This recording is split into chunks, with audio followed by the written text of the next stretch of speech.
All right, hello everyone, and peace of Christ to all of you. Please invite your friends and tell them that we are here live on air. Uh, yesterday we have some Muslims who called us to supposedly refute the horrible mistake in the Quran where Allah He ordered the angels to bow down, but yet He is upset from Mr. Devil. And the Muslims, they post for us videos from Zakir Naik, and actually all of them, they are copy paste. Nobody is even check out what this Zakir Naik is talking about.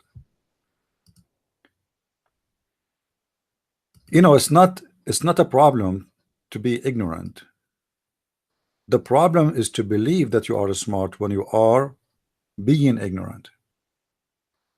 Why the Muslims check out how valid what those people they say to them, like Zakir Naik. Why you need someone like me, and I am a Christian, I'm no Muslim, to tell you how stupid what Zakir Naik said. Why you as a Muslim cannot find what is wrong in what those people says to you. You copy whatever they say to you, you paste whatever they say to you, and no one wanna use his brain. So someone he posted a video in the comment about the video we speak about this topic yesterday, and the video has the answer of Zakir Naik. I cannot play it because I don't want anyone to claim copyright over it. You know the Abdul, they look just for a reason. However, Zakir Naik, who don't speak Arabic, suddenly he became a grammar teacher in Arabic.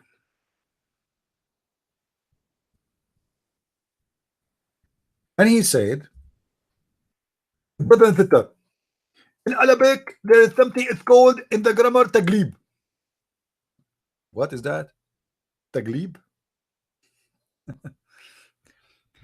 And because Allah was speaking to the majority, and the majority are the angels, and Shaitan was alone, so Allah he said angels. I mean, this is the most funny, hilarious answer.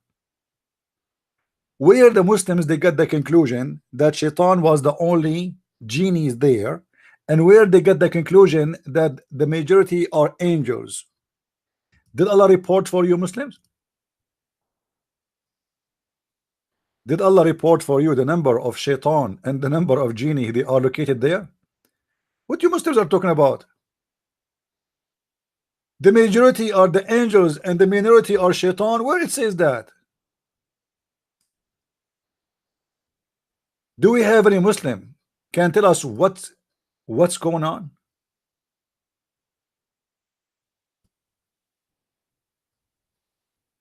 Majority and minority? If you read the whole Quran, you will never find anything have to do with this. Actually, I will get you busted by the majority and the minority. Allah in the Quran speak to the Muslims always as male. Always as what? As male.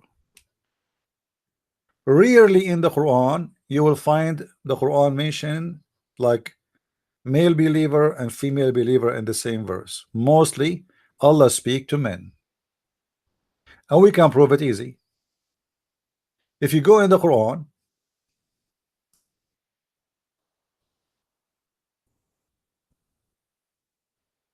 we would do a little search. As an example, when Allah he speak about heaven, is Allah generally always speak about heaven, which is the heaven of men, or the heaven of men and women? Let us see. This is a chapter 37 verse number 48, but we will go from the start, so nobody will say we are making things up. You can go from verse number 1. I mean, anyway, the Quran is not connected. There's nothing in the Quran. Like if you read verse number 1, verse number 2, verse number 3, verse number 4, there's no connection between them. There's nothing. You know what nothing mean? Nothing. It's just a stupid words, sentence after sentence.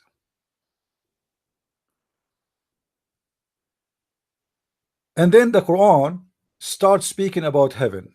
This heaven, does it contain the majority of men or the majority of women? According to Muhammad, in the hadith, most of women in the earth, they will go to hell. So they are the majority in hell. But according to the Quran, that every Muslim, he will get many virgins. The Quran never speak about a Muslim getting a wife in heaven. The Quran speak about a Muslim getting many women in heaven, and beside them will be women nobody touch their vagina. Not what chest, what chest, where chest, where the word chest, jailed in their tents. Beside them, what about the women? Is that for both the men and the women? If the logic is, if the majority are men, we speak to men, huh? Well, that's mean Islam have something missing in it, because the majority who are in heaven are women, not men. However, the one who is promised to go to heaven, obviously they are the men.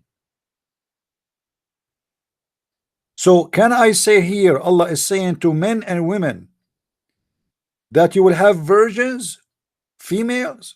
Actually, the stupid Zakir Naik, when they ask him about the word hur, he said the word hur, brother, hur is a plural name. It can be male and it can be female. Like, what the heck? The Quran said that those females, nobody broke their private part skin. Nobody did. What do you mean it can be male and female? What this guy is talking about?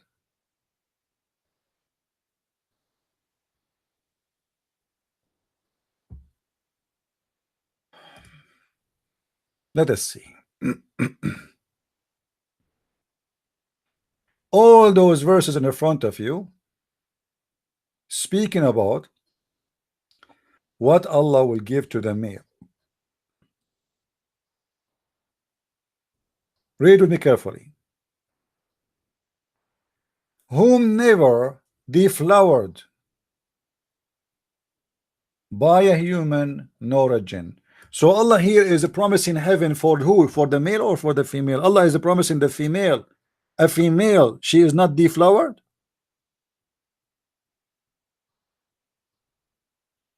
You know what I mean?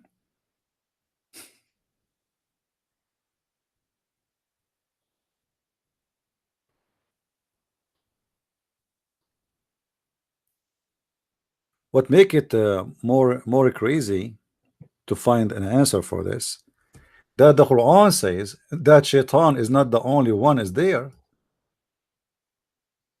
You know, if you read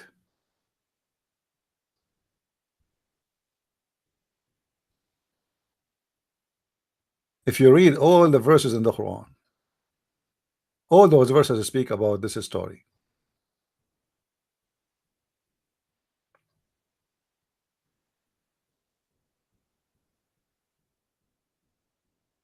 Especially this verse, chapter 18, verse number 50.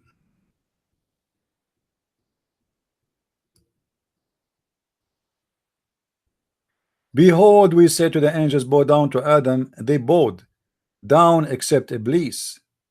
And here again, this is a clear evidence that Allah is a scam, for he is stealing a word, have nothing to do with Arabic. I mean, why he is calling him Iblis? Any Muslim can tell me why Allah is calling the devil Iblis? Do you know what is the origin of the word Iblis, Muslims? Was his name Iblis when Allah he spoke to him, or his name was given later by somebody? Then we continue. It says he was one of the jinns. Do you see the jinns? Muslim, do you see the word jinns? So there was many jinns and there is many angels. How in the world you come with the figure, like you figure out that the angels are more than, they are the majority and Iblis was alone? It says he is one of the jinns. He is just a one of the jinns. If a Muslim he want to say to me that Iblis, the genie, he was between the angels, that would be funny. So you are telling me everybody there is an angel and only Mr. Iblis, who he is from the jinn, he was there doing what? It's a very funny explanation trying to find a solution for the stupidity of the God. Same time, if you continue in the story, and yesterday we explained how Allah he taught Adam all the names of all things, and he wanted to prove to the angels that they are wrong. And the Quran says that Allah he said to the angels, tell me the names of those things if you are truthful. If you are what? Truthful, which means Allah is accusing the angels of to be liars. All those verses in front of us. Let us go to the first one. Chapter 2, verse number 34.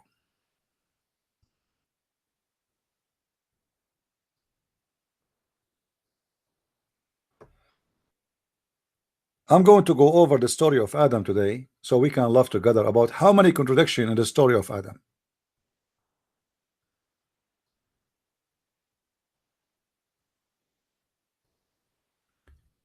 Behold, the Lord said to the angels, I will create a caliphate. And here, by the way, we will find the problem with this word caliphate. How Allah is going to create a caliphate for the earth if there is nobody in the earth?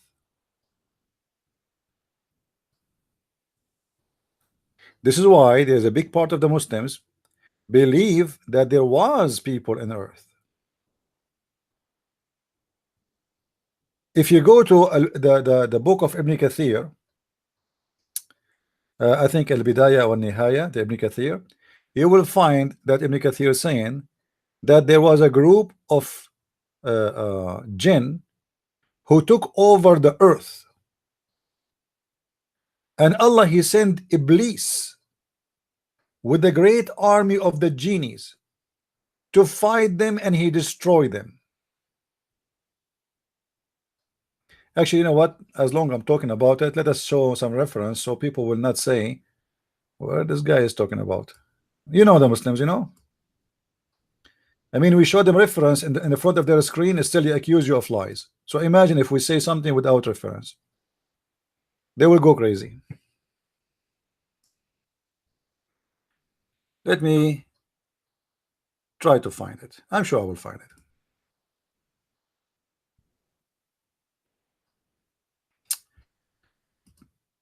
Let us see where we can find that.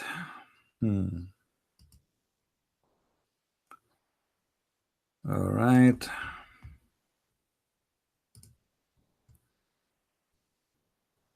Okay. If anyone can help me to find the book of Al-Bidayah and Al-Nihaya of Ibn Kathir, volume number 1, the chapter of a creation of genie and the story of Shaitan. I found an Arabic link, but I would prefer if I can find an English one so we can read together. So if somebody can help, if somebody can search for the book of Al-Bidayah and Al-Nihaya, volume number 1, chapter of a creation of the jinn. Here you will see the story written by Ibn Kathir. By Ibn Kathir. Let us go down.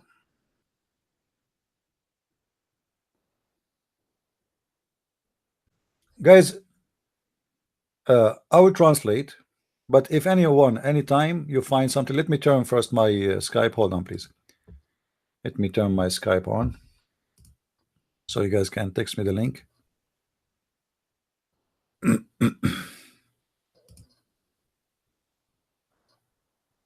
Because in English, for sure, it's better, you know.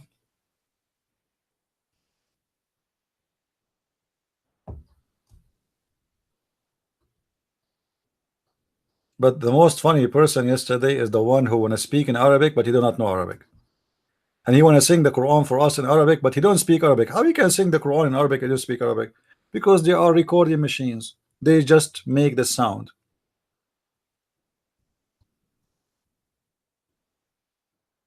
All right, we are logging in Skype.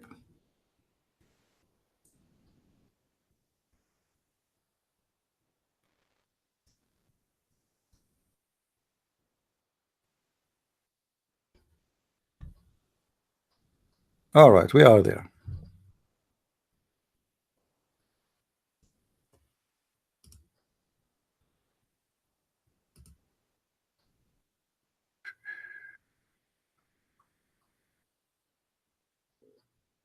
Okay.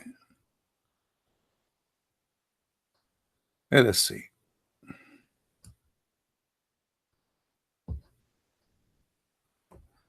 Look like we have Mr. Sheikh Rohi agreed to debate us this coming Saturday.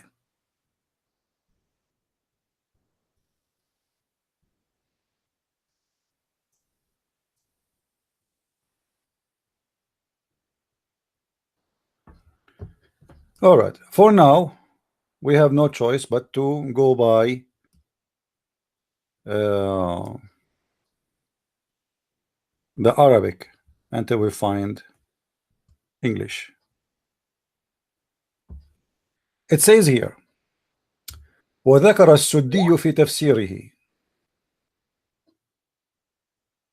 No problem, but if there is a reference, then give me the article. If just article, we do not need it. I want Ibn Kathir. Anyway, and it's mentioned in the tafsir of As-Saddi from Abi Malik, from Ibn Abbas, from Ibn Murrah, from Ibn Mas'ud, from the companion of the Prophet. When Allah he finished creating what he loved, he left himself up to the throne, and he made Iblis, Shaitan, the king of the world. He's talking about the earth, and he was from a tribe from the angels. Like, what the heck?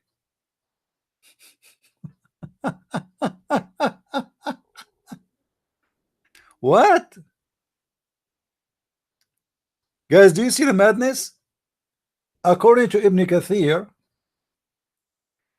Mr. Genie Iblis, he is from the tribe, it is the tribe of the genie, and they are from the angels.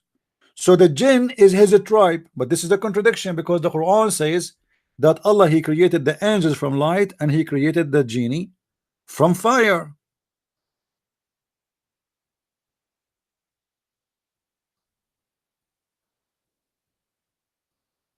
You know what I mean? Let me take this to Google Translation so nobody says I'm making things up. Hold on. Sadly, we don't have it in English, so what we can do? Google Translation. All right. In front of your eyes, I'm going to copy and paste. And if there is any Muslim, he have the courage and the knowledge, he dare to say I am lying in the translation, please let me know. Copy, paste. What created Allah creation of what I like? The false, stupid translation Google software. He's saying when Allah he finished creation of what he liked, he settled on the throne and made the devil the king of the world. What? What? And he was of a tribe of the angels. The devil was a tribe. He was from a tribe. It's called genie. From the angels. Are you sure? Are you sure? Muhammad, are you sure?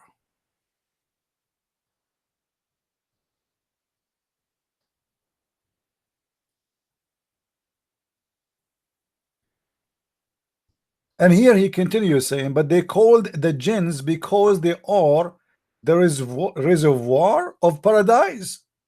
And Satan was the king of Kanza. and fail in his chest, but God gave me this to advantage to the angels. Let us go to the Arabic because the translation is messed up now. So here it says, the correct translation, and they've been called genie, for they are the warehouse of the Jannah. They are the majority of the Jannah. Even the Jannah is taking its name from them. And you are telling me they are the minority?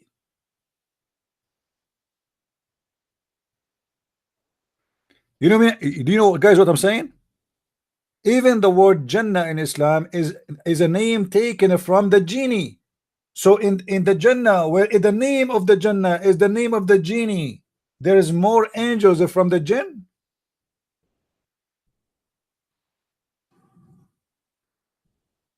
Do we have any Muslim?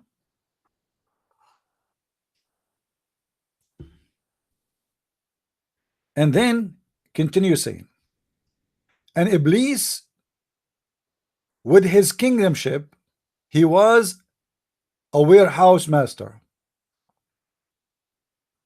and he said to himself, Allah, he gave me more and I want more from the angels. Ibn Abbas said that the genie, when they did mischievement in the earth and they did shed blood, hold on, Muslims, the genie shed the blood of who? If there is no human yet, blood of who?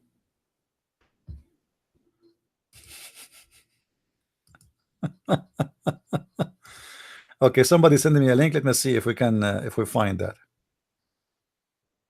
All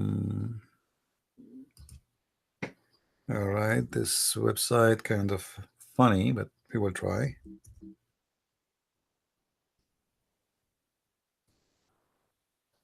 Yeah, but this is not what we are looking for. This is like an endless page. Can't even find the story of the jinn there in the link you send me, my friend. Anyway,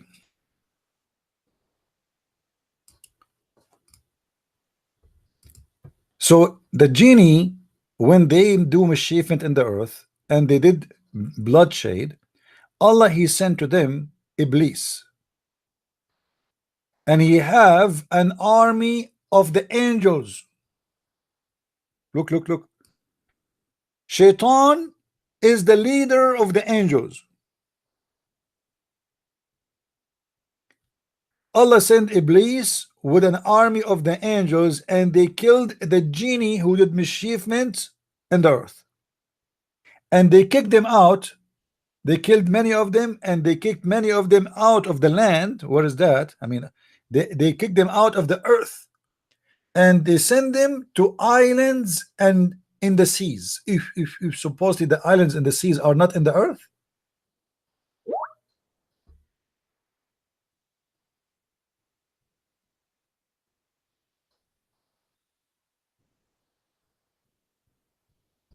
Do we have any Muslim here?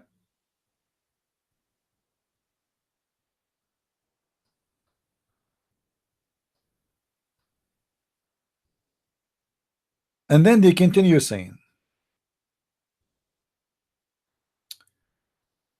and here you will notice how things is messed up in Islam. Ibn Hatim said and Sa'id that Iblis, his name is Azazil. Azazil is a name coming from the legend of the Jews. Let us say it is exist in Judaism, but there's many stories about Azazil as part of the legend of the Jews. And he was one of the most high angels, from those who have 4 wings. Ibn Abbas said Iblis, he was one of the honorable angels. But this is always a contradiction for everything in the Quran, because the Quran says he is not from the angels, and he is from the best of his tribe. those people having children and kids already in the heaven having sex. And he was a guardian, warehouse guardian of the gardens of Allah. If. And he have authority over the sky of the earth and over the earth. Ibn Abbas said, Iblis, he used to control what is between the sky and the earth. And this is reported by Ibn Jarir. Qatada said, Iblis, he was the head of the angels in the skies. Look how the contradiction. Every line is a contradiction. Al-Basri said, there was none of the Malaika, like he is very fast and very quick. He is not. Ibn al-Basri is saying he is not from the angels. He is originally from the jinn, the same as Adam, origin of the jinn, of the human. So look, this guy, every line there's different story contradicting each other, and all of those are Sahaba and the leaders of Islam, and each one of them giving them the different story for who is the shaitan. Is he an angel or he is a genie? Is a genie word mean that this is a tribe, or it is different kind of a creation?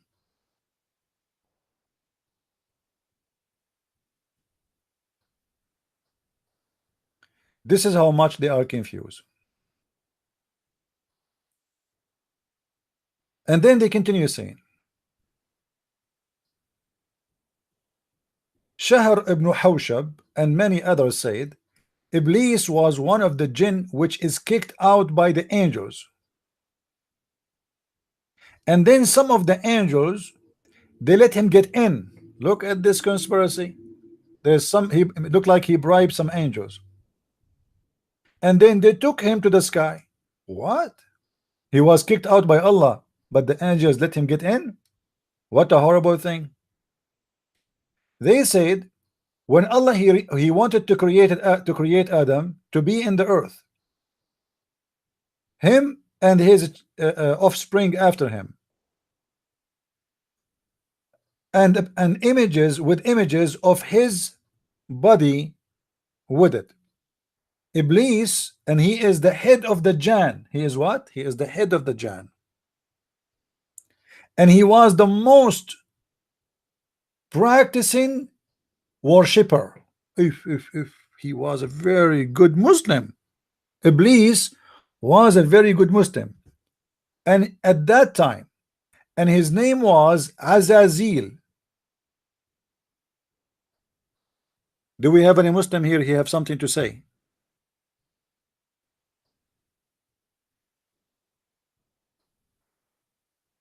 Anyone oppose what we are saying? Mayday. If there is any Muslim, he don't agree.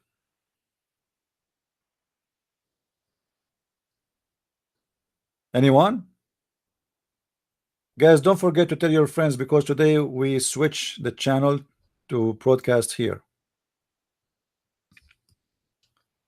To make it short, every line in this page in the front of us is different story from the line after it.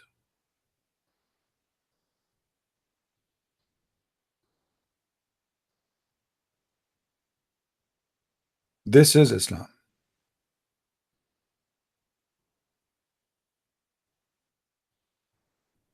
This is how stupid this cult is.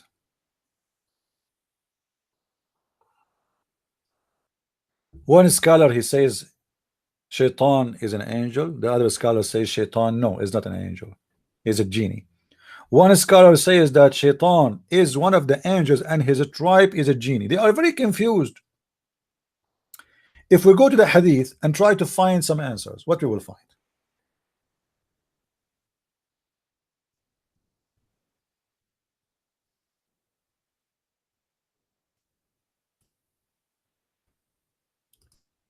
Let us do some.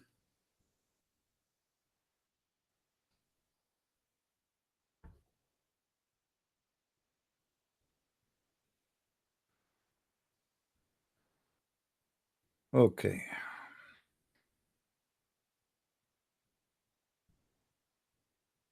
This website is stupid. When you try to find something, it give you anything connected to that word you are searching for. Let us do this then. Hold on. That's not practical.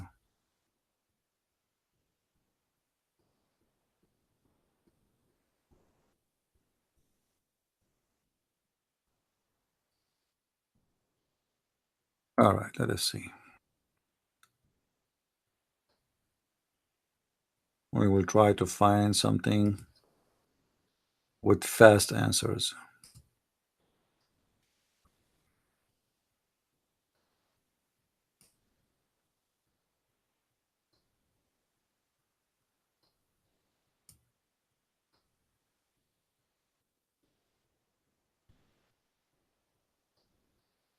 Hmm.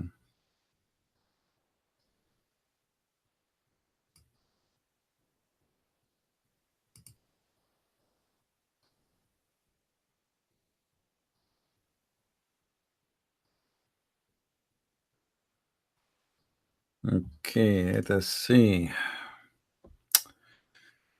Hmm.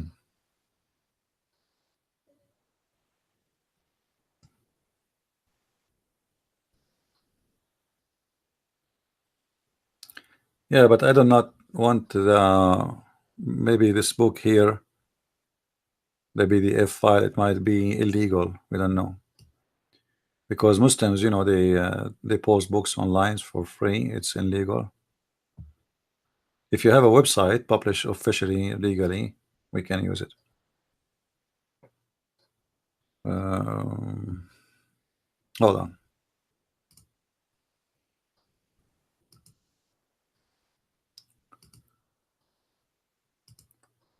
We will find a solution.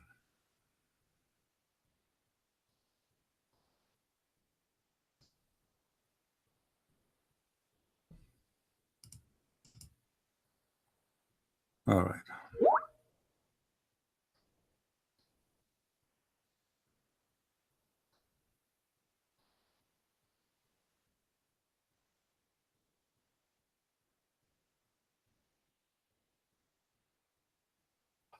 Look what Muhammad he said about the genie. Let us search for this thing.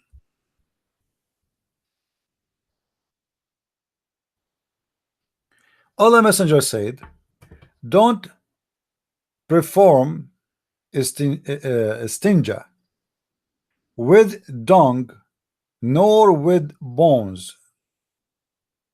Muhammad and his followers, they used to clean their ass with dung and bones.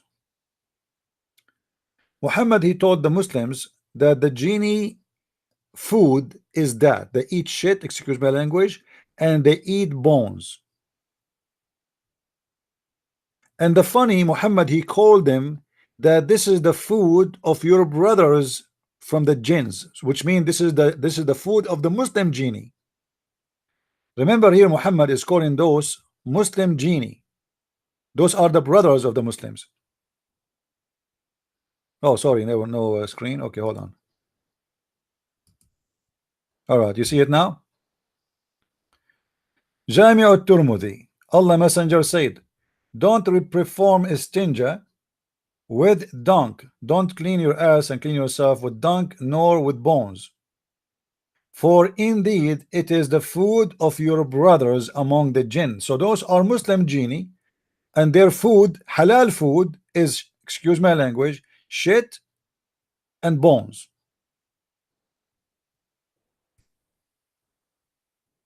Isn't it weird that those are Muslim genie, but they can eat this? And Muhammad is calling them your brothers?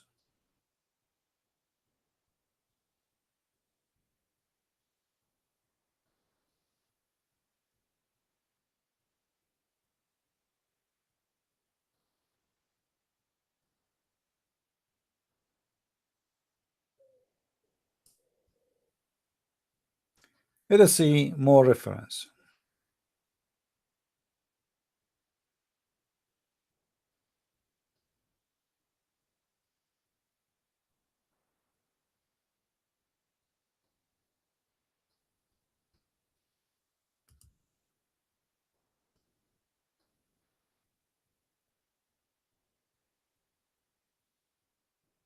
Yeah, yeah, I cannot use a full book, my friend. Just it's okay, guys. Take it easy. Hold on. Anyway, as long you have the PDF, the one who have the PDF of Ibn Kathir Al Bidayah wa Nihaya, just search there for the chapter of creation of the jinn, and you will read it. Exactly what I was saying. For me, I give you the reference, and you know you can find, as long as there's a book in English there, just find it. I'll post the link in the chat. All right. Let us see what else.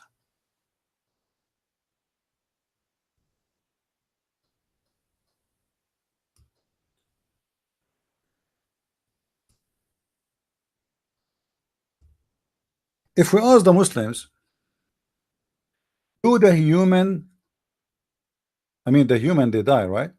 But do the genie and the human both they die? What the Muslims they will say?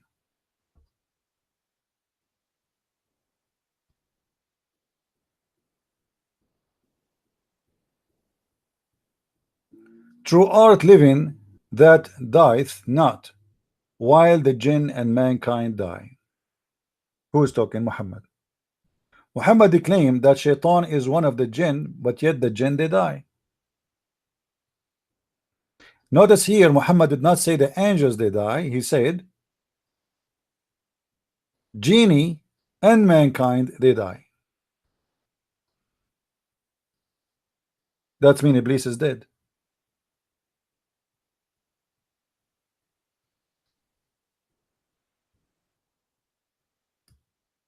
There is a story of a guy. His name is Surraq. Let me see if I can find this hadith here.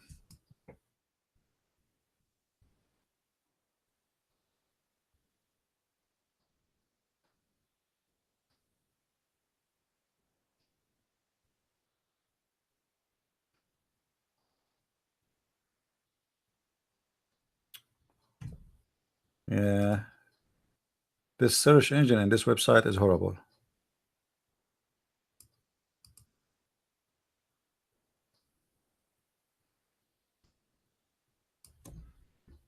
Let us see if we change the text. No, can't be found.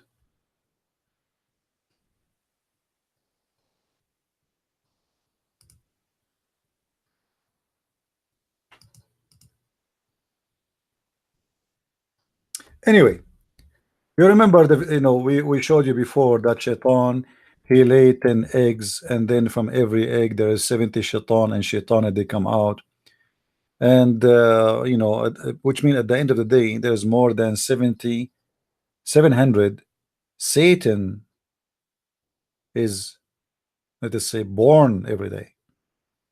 So how in the world you Muslims you say that Allah was speaking to the majority and they are the angels and the minority have to follow? That is very stupid. There's nowhere in the Quran or in the Hadith or anywhere it says that there's angels are more than the genie. Actually, it is the opposite.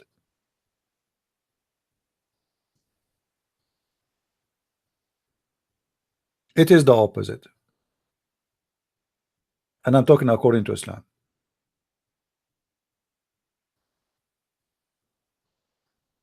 Each time you want to go inside the bathroom, the Prophet he taught the Muslims that they have to say certain things before you go to the bathroom. And the funny here, you will notice something Muhammad he mentioned about the genie, that they are male and female. There's male devil and female devil. Question: if Allah created a fixed numbers of angels, and the angels according to Islam they are neither male or female, while in the same time the genies are male and female, who is going to be more in number? The one who is fixed and there's no new babies, or the one who produce children's? And as we showed you before, that every day the one devil every day he give birth by eggs, as eggs, after he have sex with himself, uh, 10 eggs with 70 devil from each. And from those eggs, every egg produce male and female, which means the first shaitan he was doing that. After that, the rest they are male and female already. So if every shaitan he can produce 700, that's mean every one individual, male and female from those shaitan, they can produce a day 700 shaitan. So based on this, the genie are the major number of a creation according to Islam, which means they are more than the angels and they are more than the human. There's no human can make in one day 700 child. Shaitan he can do that. If we continue,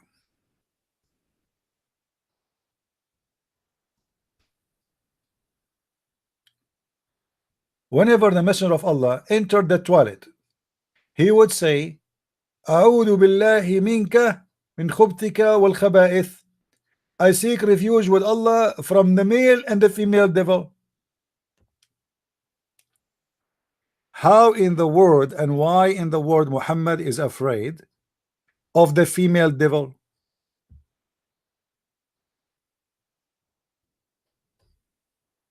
I understand Muhammad is afraid from the male devil. What the female devil would do to Muhammad?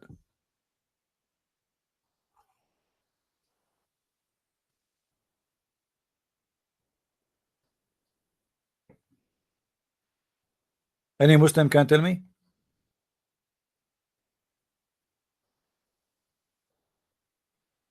Why Muhammad is afraid from the female devil, specifically when he go in the bathroom? What the female devil will do to him?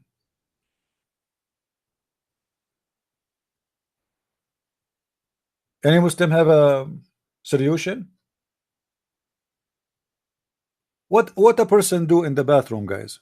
What bathroom is talking about? This is the toilet, right? It's a place where you do relieve yourself. So Muhammad now is going to uncover his ass.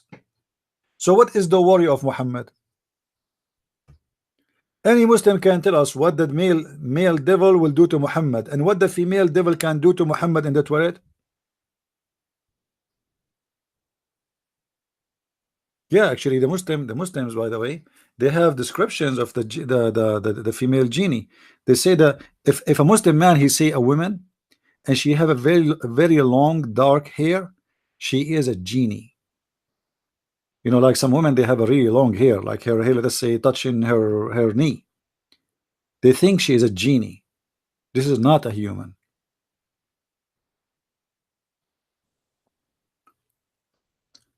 All of Islam, jinn is whispering in CP's ears. My friend, the one who is whispering here is your prophet, and your prophet is afraid of the genie. Can you tell me why? This is a prophet of Allah, yet he is scared to death to enter the bathroom without making a prayer before he entered the bathroom, asking Allah himself defense inside the bathroom. Isn't it this is enough to prove that Muhammad is a false prophet? Where Muhammad is going? Is he going to war? He is going inside the bathroom.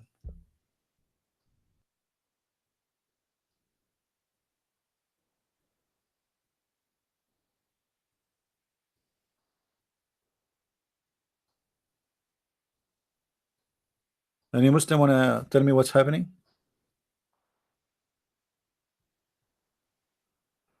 I am going to the bathroom. Muhammad, if to go in the bathroom, Muhammad is making a prayer asking Allah help, Allah himself to what Allah will do inside the bathroom. What are you talking about? You are going in the bathroom, you will take off your panty, Muhammad. Why you are terrified to take off your panty in the bathroom? And why Muhammad is not worried about the female genie when he is in the bedroom? Do you really Muslims believe that genie they live in the bathroom?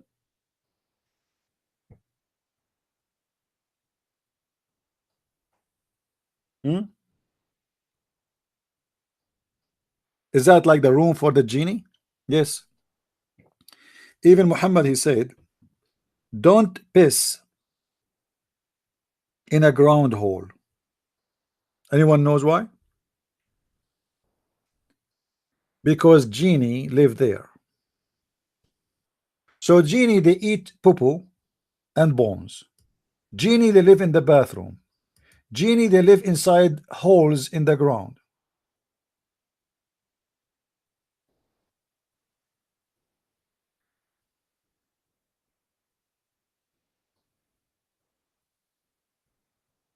Let me show you the hadith about that.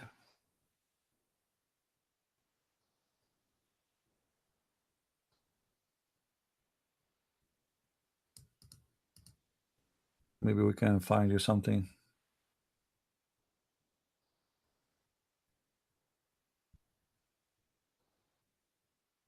This man is a madman. You know, it is.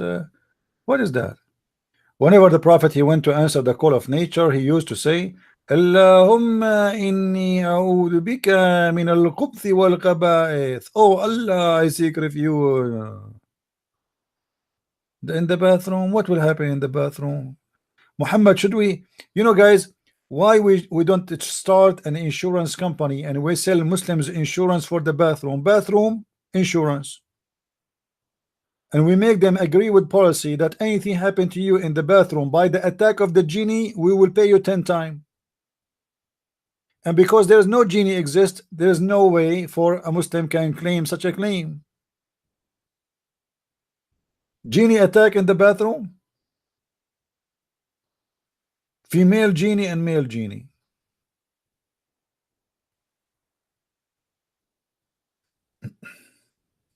Let us see.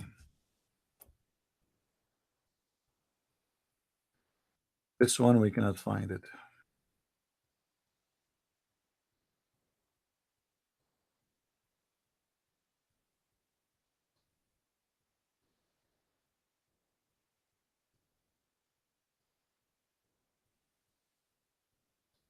Let us see something else.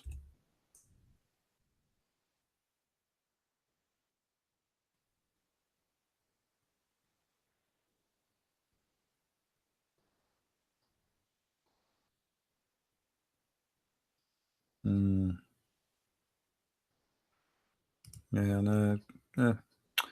we try to find, not everything sadly is in English.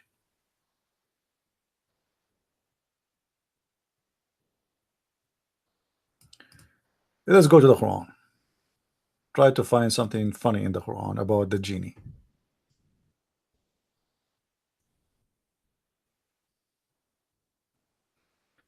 Muhammad, he used another word about the genie. You see, sometimes he called him Iblis,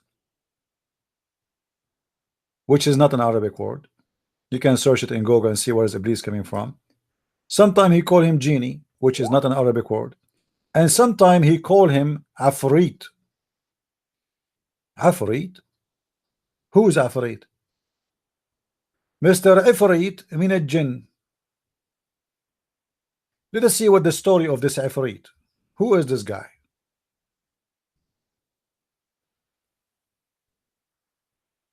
Said Ana Ifrit. Look at the translation. You know, guys, do you know the story about the genie in the ball? Do you know this story? This is where the word Afrit is coming from. Afrit is the genie in the ball. Exactly. It's an old legends about a genie who was captured inside a container, and he was jailed there by magic. And then the lucky one is the one who find the container, and the one who opened the container, he become his master. So now they are telling us a story about Solomon. Solomon, he have many Afrit, and those Afrit are from the jinn, and they are shayateen, and they are very fast. They can bring you anything in the speed of like the blink of an eye, like this.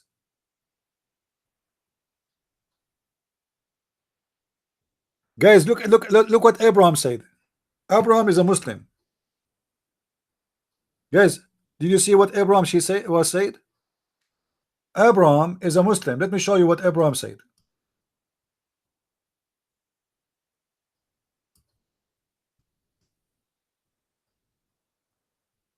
And Ifrit is a powerful jinn. This is the Muslim definition, not mine. Abraham is a Muslim who don't like me at all. It is a powerful jinn. In case you do not know, there's some genies, they go to the gym and they do bodybuilding, and there's some genie they are not powerful. Not all of them they are powerful. All of them are very powerful, by the way, but I mean there's some they are more powerful than the others. So Afrit sound like a rank in Islam, according to this Abdul. When you say this genie is a Afrit, it's mean like he is special forces. Is that correct, Mr. Abrams? This is a special force genie. Is he a commandos? Yeah, but is that a special force genie?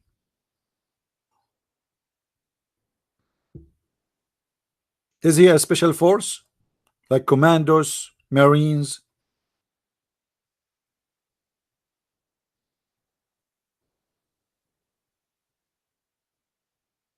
Let us see what we can find about this in the hadith about Mr. Afrit. Genie in the ball.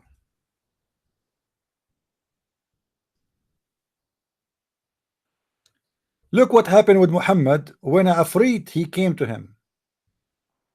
You see here in translation they say a strong demon from the jinn. That's false translation.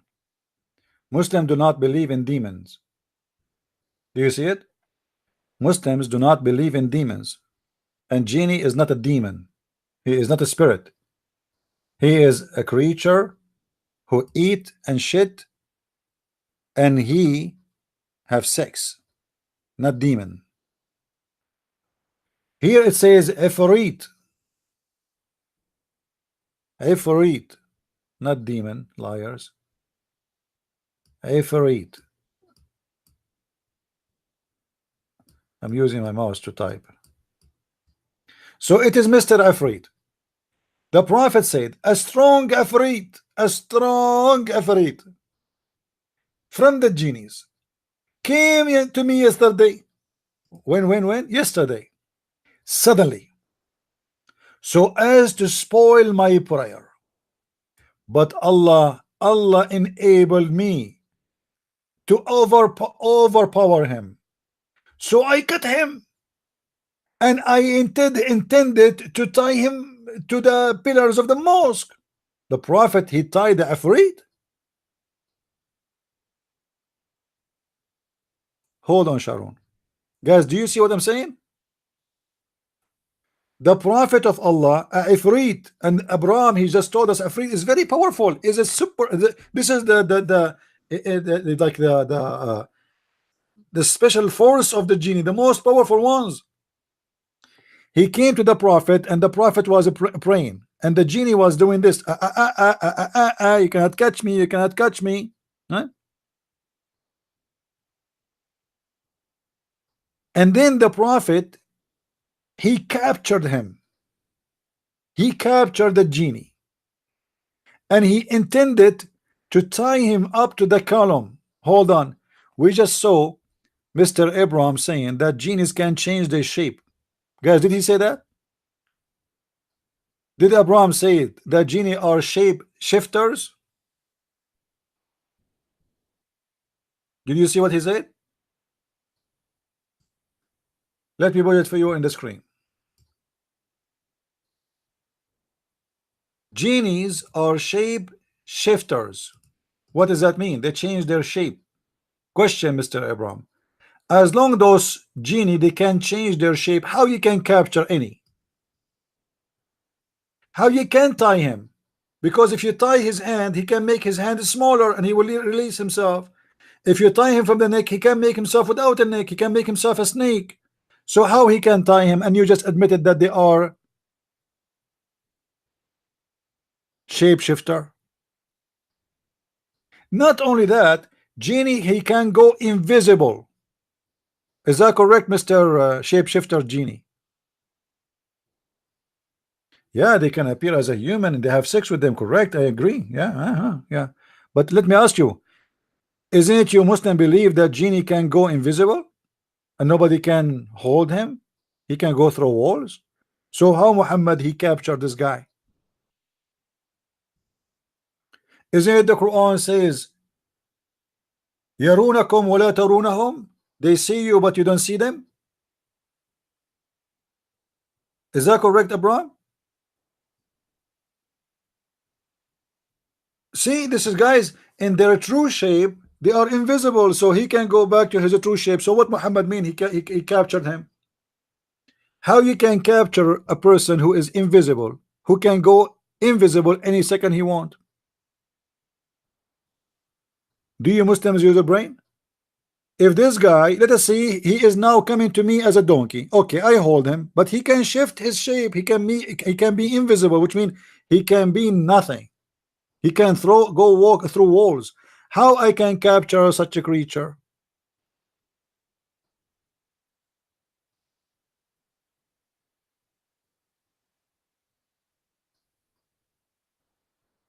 Any Muslim?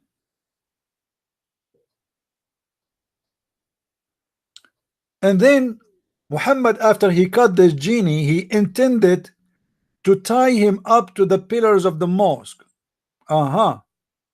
So that all of you might see him. What a wonderful act. The Prophet, guys, now finally he cut a genie and he is going to show all the Muslims the genie. They never saw a genie before. But look what happened. Unbelievable. I remember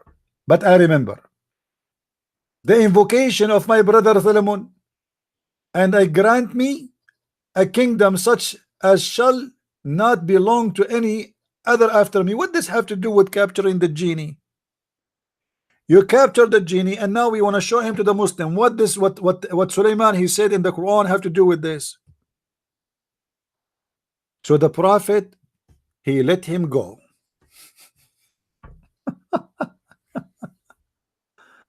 Yeah, red lid. Yeah, you were a Christian before. You know, I used to be a Hindu before because I used to like beef. You know, and I'm sure you used to be Catholic too. My friend, you Muslim don't believe in demon, don't lie to yourself.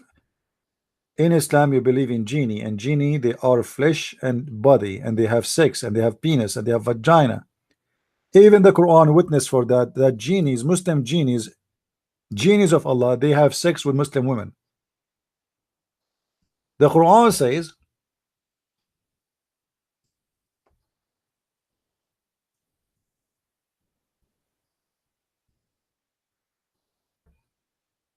chapter 55, verse number 56, that genies, Allah will create for you women who no genie or neither man broke their virginity skin.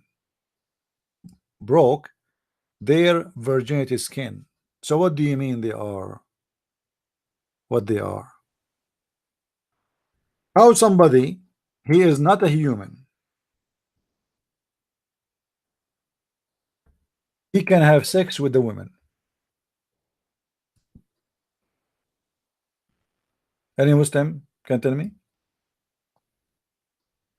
And how Allah saying that those women they are in heaven, no human, neither genie broke their virginity skin. I thought there's no genie in heaven, and there's no human in heaven. Who is going to break their? What does that mean? Any Muslim can tell me?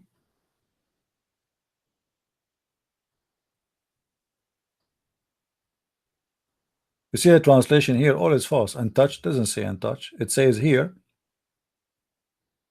no genie, neither man, has opened their hymens with sexual intercourse. Do you see it? That is a clear evidence that the Muslims believe that Muslim women they can have sex with the genie.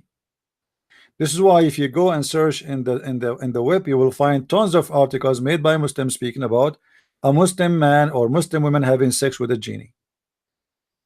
Actually, Muhammad, he said, before a man he have sex with his wife, he have to say a certain prayer, otherwise shaitan will round himself around the penis of the man, and he will be the one doing his wife.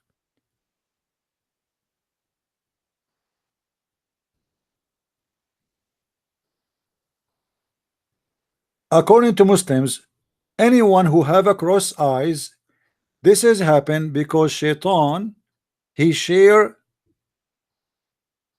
the women with the man. When the man is going to do intercourse, shaitan, he wrap himself around the penis of the man. The man, he think he is doing having sex with his wife, but the fact it is shaitan doing that, and the woman, she will get pregnant, but the son will be a person who have a cross eyes. If there is any one of you he have a cross eyes, now we know why. Muslims, my dad for sure, he did not say the prayer of Allah. How come I don't have a cross eyes?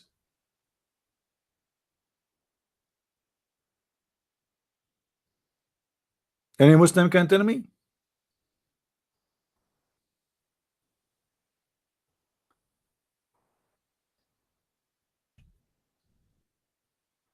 Any Abdul? By the way, in my coming book about Quran, sex and Allah, you will find a lot of those stories and you will die from laughing. All with reference. You saw nothing yet. Do we have any Abdul?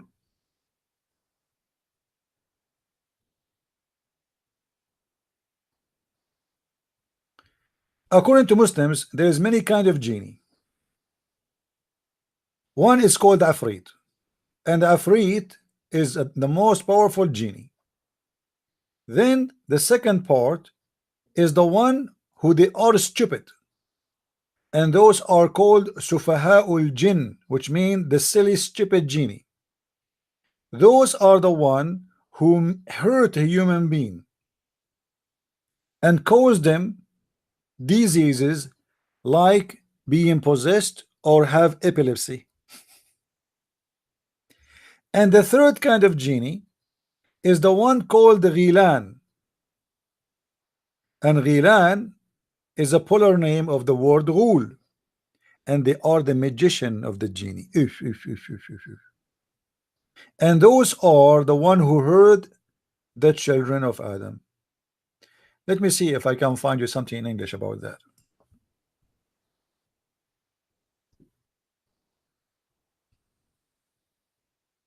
Okay. No, no, no, no.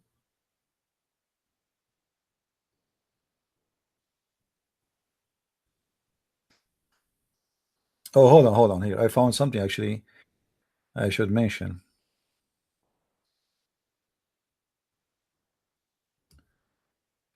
Here, this is a hadith about the prophet. He was going to forbid suckling during the women she is pregnant.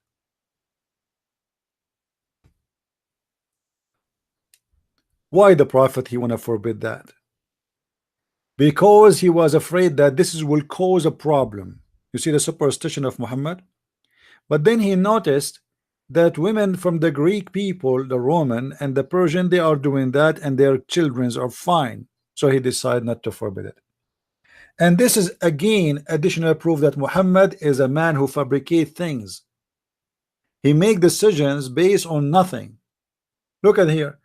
I intended to forbid suckling during women being pregnant, but I considered the Greeks and the Persian, and I saw that they practice it without any injury being caused to their children. So here is an example of Muhammad trying to make a law based on stupidity. He's just guessing. You see it? Let us continue. Pa, pa, pa, pa, pa, pa, pa.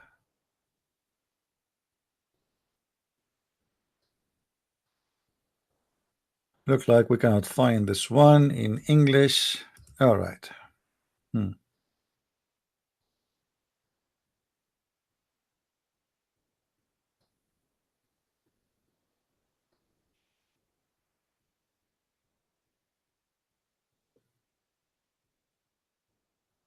Hmm.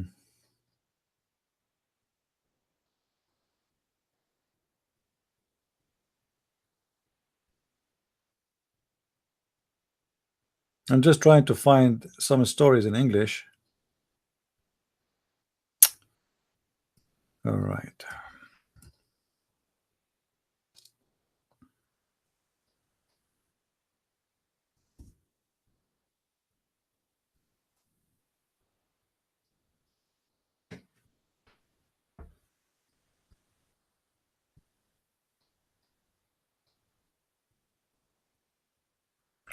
This website really is horrible. And if I keep flipping, I will hurt your eyes. Anyway, do we have any Muslim want to say something? If there is any Muslim want to say something. If we go back to the chapter we were reading from about Adam and the angels, we will find something very funny. That Allah, he ordered the angels to bow down and he got upset from the genie, and we spoke about that. But there is something more funny. The story of Adam is extremely stupid. Let me show you. Chapter 2 verse number 36. We will go a little bit before it so Muslim will not say we are misquoting. If you see with me here, and behold, we say to the angels, bow down, and they bow down, not Iblis, he refused, and he was of those who reject faith.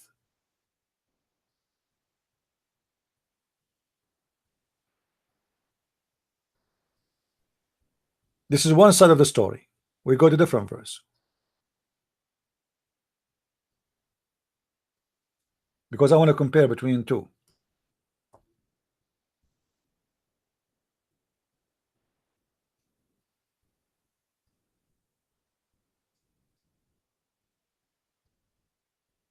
Chapter 2 verse number we mentioned here chapter 2 verse number 34 already, and now we will go to chapter, let's see, okay, chapter 7 verse number 11.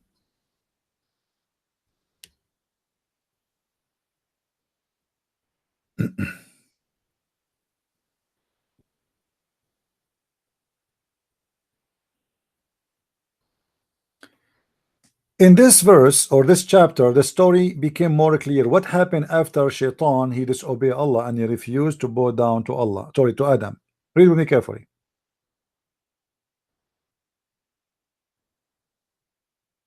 After Allah, he ordered all the angels to bow down, and Iblis, he refused. Allah said to him, it is we who created you and gave you the shape. Then we bade the angels prostrate to Adam, and they prostrate. Not so Iblis, he refused to be of those who prostrate. Allah said, speaking to Iblis, to Shaitan, what prevented thee from prostrating when I am commanding thee? He said, I am better than he. Thou didst create me from fire and him from a clay. Allah said, get thee down from this. Get thee down from this. Down from where? Anyone understand from where? What does that mean? Get down from this. He is just kicked out of heaven. Allah just kicked out Shaitan of heaven, and this is very important because that is another mistake in the story.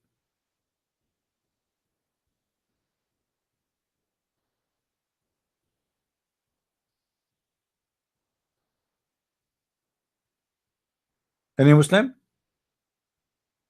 Allah just kicked Shaitan out of heaven. Any Muslim have an objection for that? Any Muslim have an objection for the translation?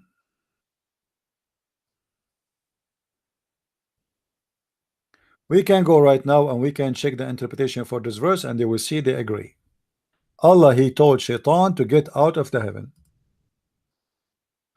This is a chapter 4, verse number 13. We can go to Ibn Kathir. Hold on.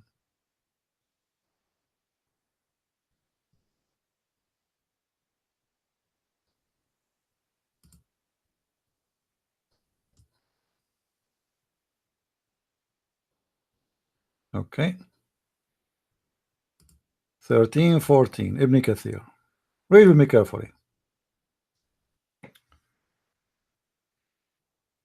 Oh,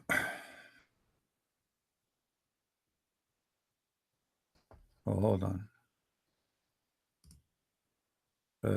This is not, sorry, not 4. This is 7.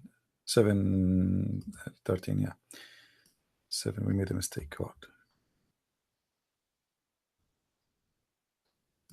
All right. Get down from this, because you defied my command and disobeyed me. Get out. Get out from where? From paradise. Do you see, guys? Allah, he ordered the genie, the shaitan, to get out of paradise. But hold on. The author of the Quran, because he's an ignorant, stupid, he made a big mistake. If we go back here in this chapter,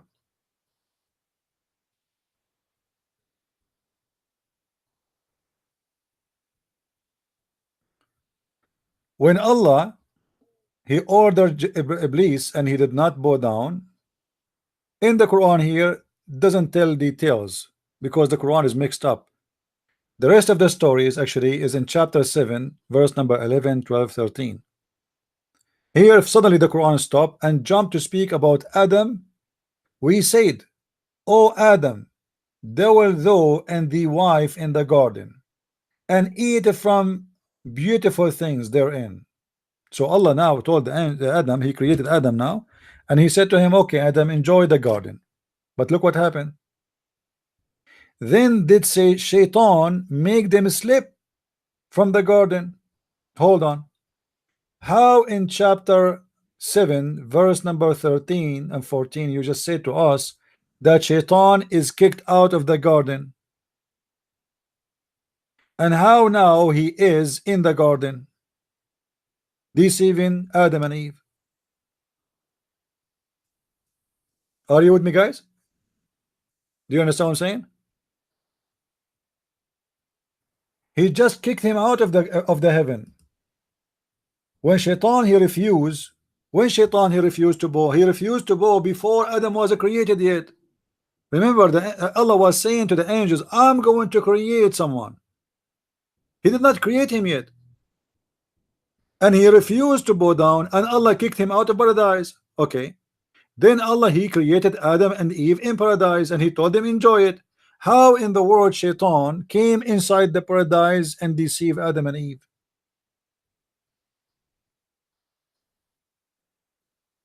Any Muslim have an idea?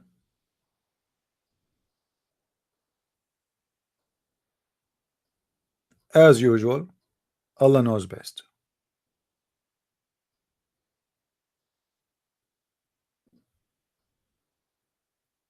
Any Muslim want to answer?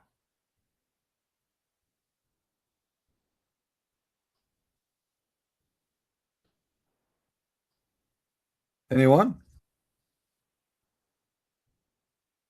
Again, guys, this coming Saturday, it's confirmed that at 4:30 we have a debate with Sheikh Ruhi. This coming Saturday, it's confirmed. This coming one, all right.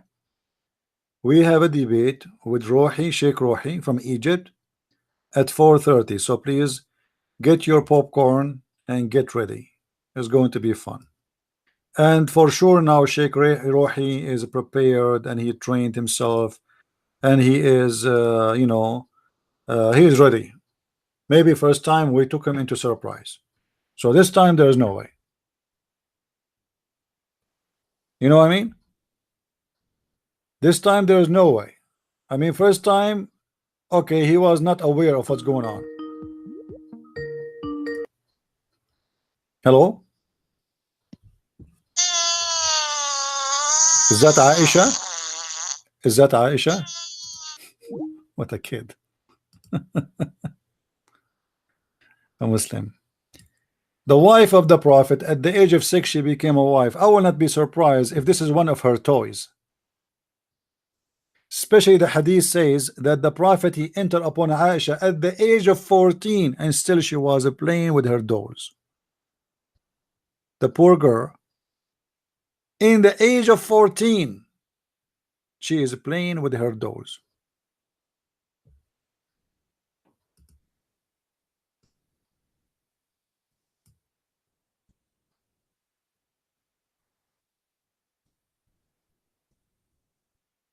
Let me show you the hadith. And thank you, Muslims, for reminding me.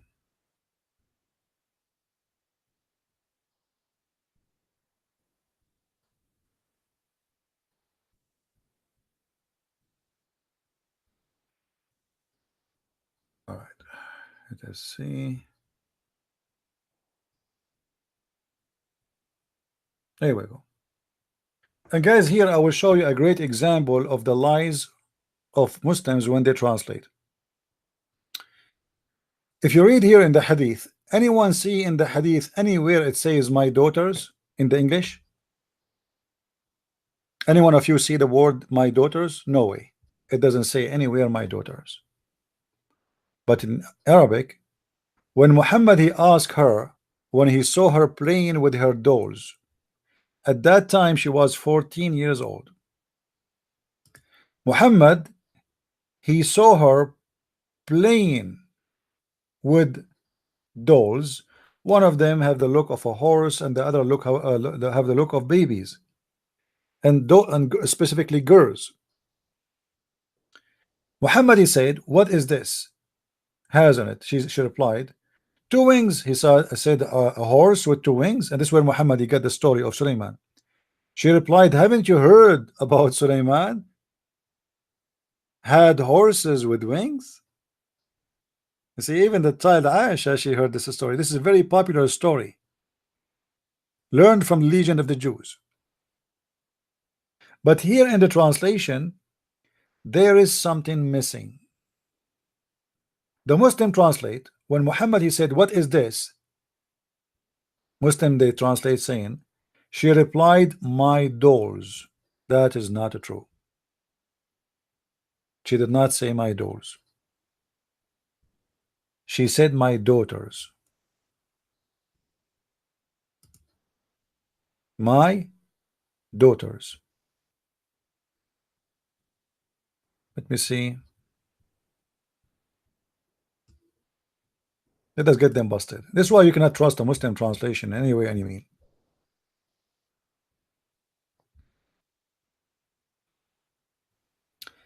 فقال ما هذا يا عائشة. عائشة قالت بناتي.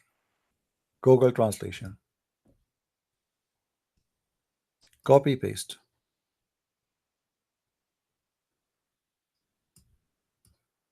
We have to delete first this thing.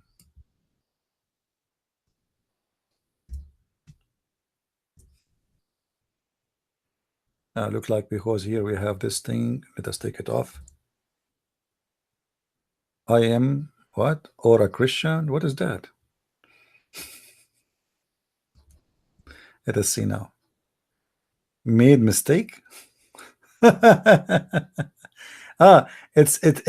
detect the language as Pashto. But this is Arabic. What Pashto, you idiot Google? Okay. So now supposedly it's corrected. قالت بناتي, my daughter, she said. Do you see it? So in the Arabic text, it says, he said to her, what is this, Aisha? She said, my daughters. And she was speaking about her dolls. She is in the age of 14, yet she is playing with her dolls, which means 7 years, 8 years after getting married to Muhammad, this child still a child. And the Muslim, they lie to us saying she was a growing woman. A growing woman playing with her dolls. call them daughters?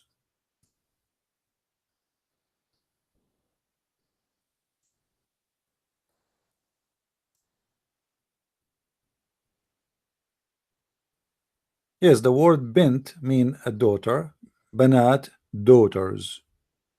But the question is, why in the Muslim translation they did not translate the Arabic? Because this is very embarrassing.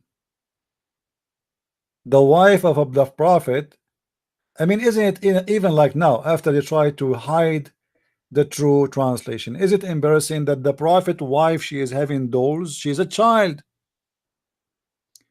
Like, are you fixing it supposedly now? So instead of saying my daughters about the dolls, you say just dolls?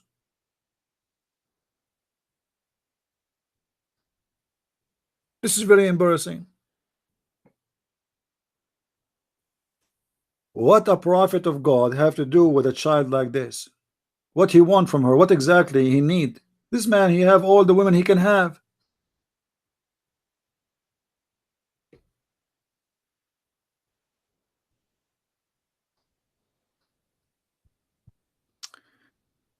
I want to remind people that's always to find any update about me. You go always to patreon.com, and then you will see there's a website. It's called minds.com. I have a page there too. You can check me out there and you can subscribe. And actually, I load videos there sometime, which is not, let us say, I don't want to post them in YouTube. Uh, so be sure you subscribe to my pages just to be always up to date, because you never know, sometimes we can lose a channel. I have many channels. The Muslim, they think they can make me lose channels. You cannot do that. I will pop up like everywhere. People copy my videos and post them everywhere, so it doesn't matter what you do. It's easier, my friend, to fight the genie, because he does not exist, from fighting Christian Prince. This is my page in minds.com. Please remember it, minds.com/Christian Prince. You can sign there it's for free website. It's the same as Facebook, but it's better. And they have a freedom. They don't take your videos down, and for sure, unless you violated the law. But they are not the same as the stupid software of YouTube and the garbage of Facebook. And then the other website we have is Facebook. We have Facebook. Facebook.com/the Christian Prince. The Christian Prince. All right. And I have my Twitter. Remember that too. Twitter.com Christian Prince. Christ is the one. And then number one. All right. Anytime, like let us say a channel disappear, you don't know where to find Christian Prince. This is the easiest way to get updated, because you will find there right away, okay, this is the new channel I'm going to use from now on. Please subscribe. This is how we can always build things fast, and that's why we are not worried about losing channels anyway, because it's easy to find. We have, let us say, a main address where people they can find us, right? Do we have any Abdul?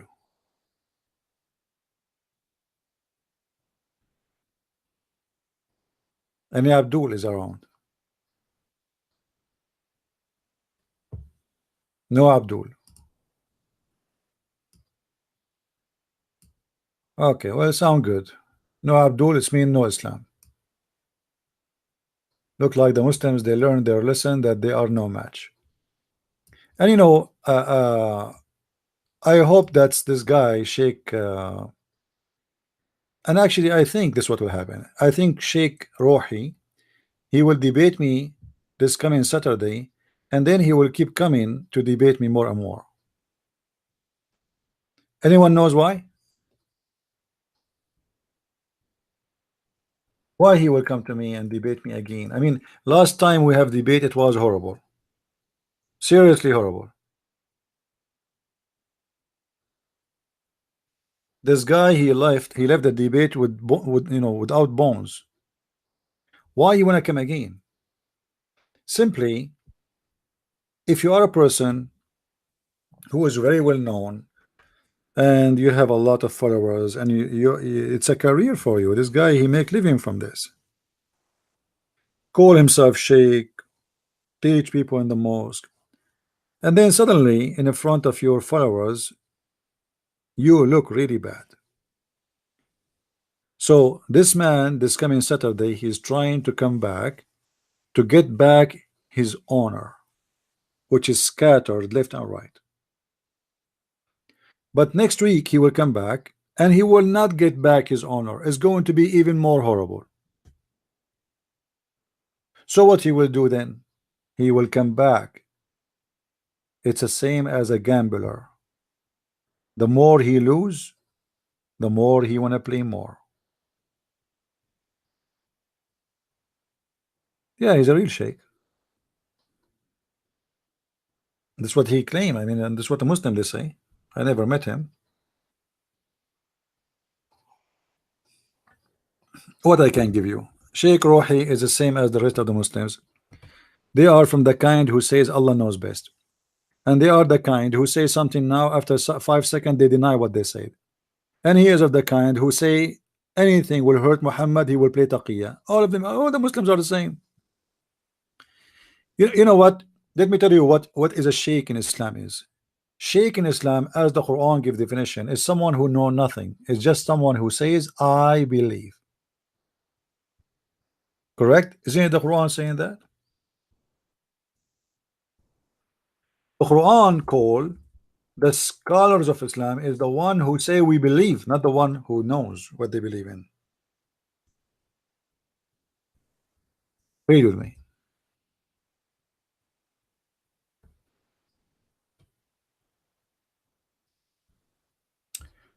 والراسخون في العلم يقولون آمنا به. Okay, what does that mean? Translation.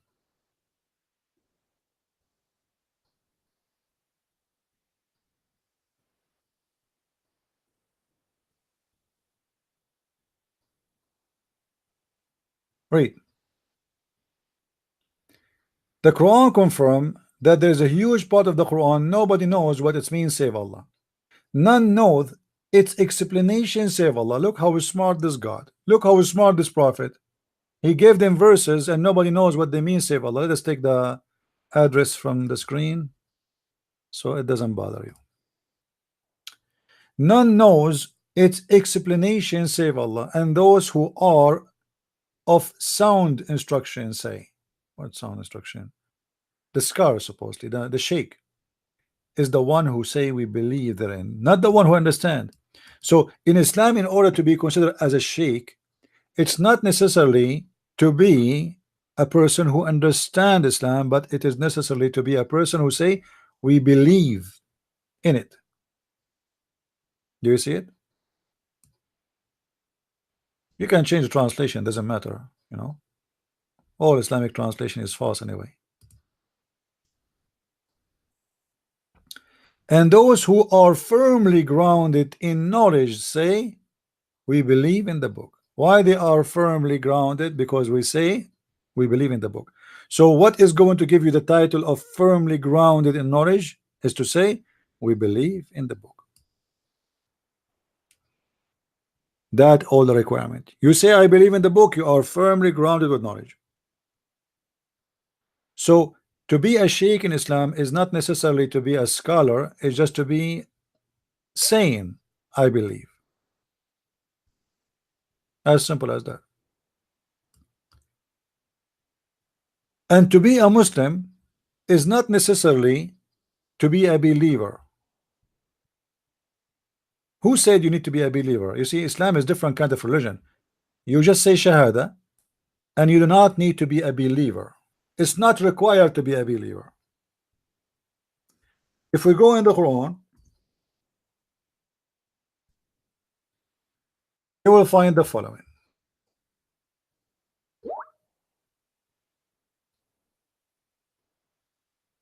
Hey, here we go. I just received an update from Renee. She is saying that Sheikh Rohi, he claimed that he is Dr. Rohi. He have a PhD from Al-Azhar University. Here we go. What do you want more? And you know what? Next time when he start coming to me, I will confirm that from him. I will ask him. Did you hear him, Renee, saying that? Or people they say that he said that he have a PhD. I will ask him anyway. Let us see here. All right. Oh, he told you. Okay. He told you in private, or he told you in the room? Because if he deny, I'm going to ask you to take the mic and tell him what he said. Get ready. Guys, read with me here. Okay, can you send me a snapshot of the private message?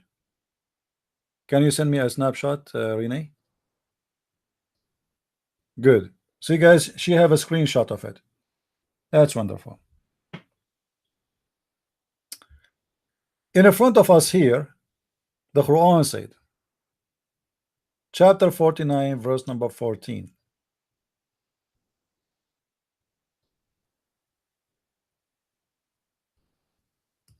You can change the translation if you want to whatever you wish.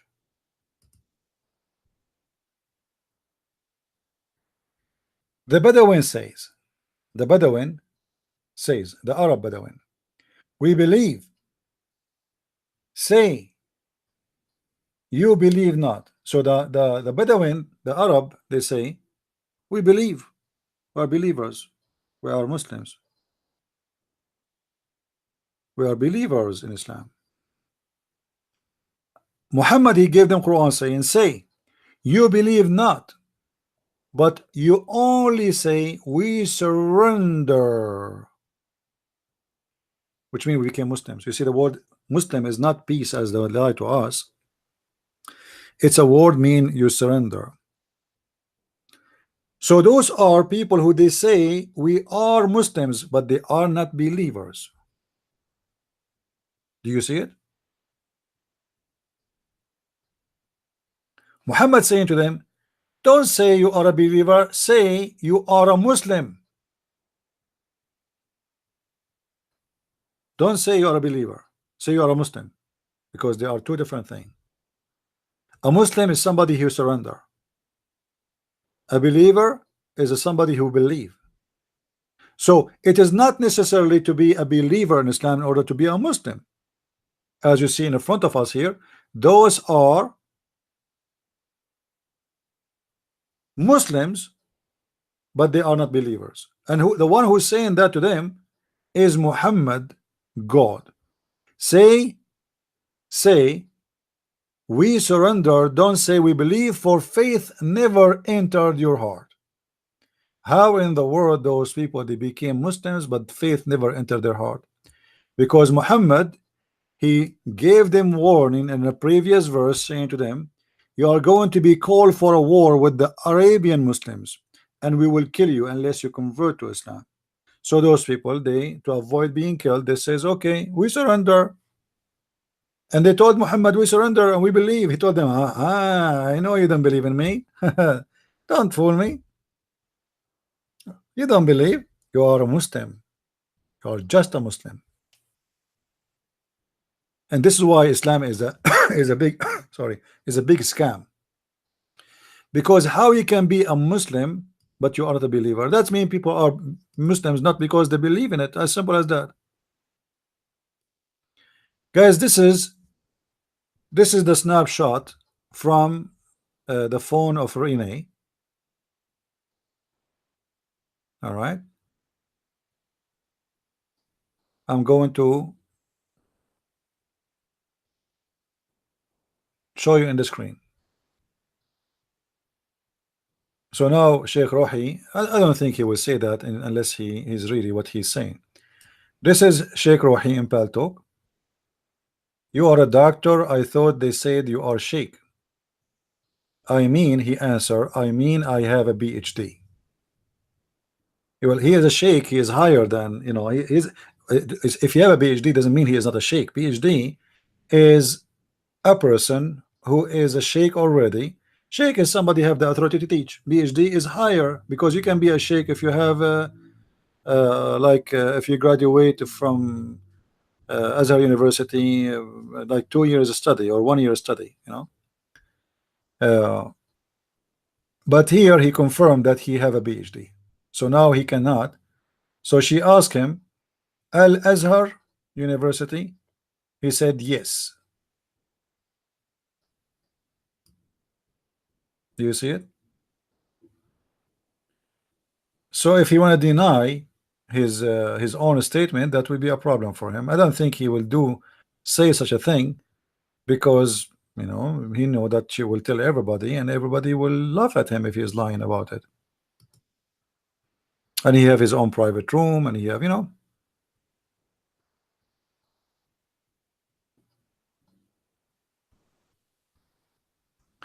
this is another snapshot from the phone from Paltalk of Renee. She sent it to me.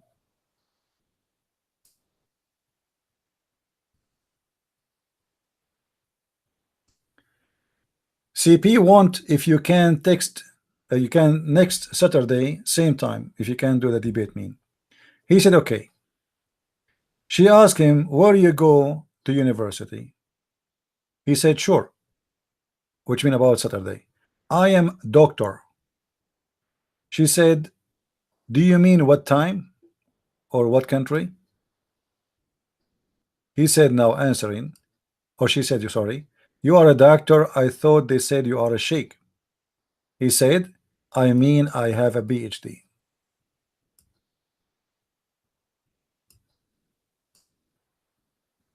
Do you see it?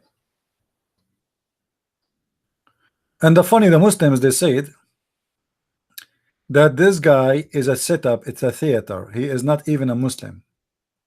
When the guy he have a PhD from Al-Azhar University, the Muslims, because he was totally destroyed in debating me, they claim now that he is not even a Muslim. I paid him.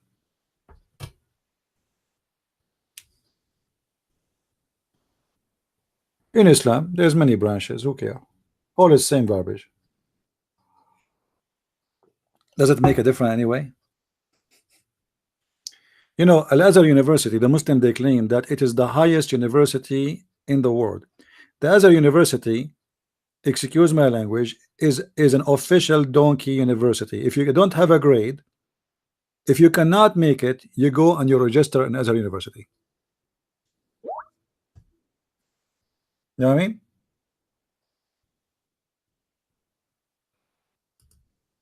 Rene, what about you? Ask him. Ask him if you have a website about him or something. Ask him. Why can I don't know even his real name. I mean, what his full name is. Ask him if he have any Facebook. He said he have Facebook, but it's empty. Maybe you have a Twitter. Maybe you have something. Ask him.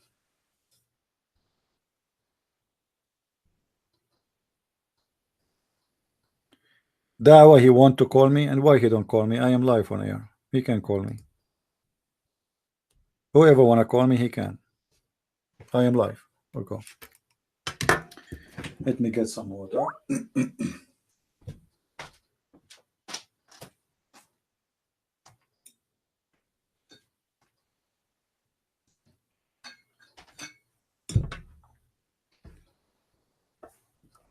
Do you need an invitation to call me?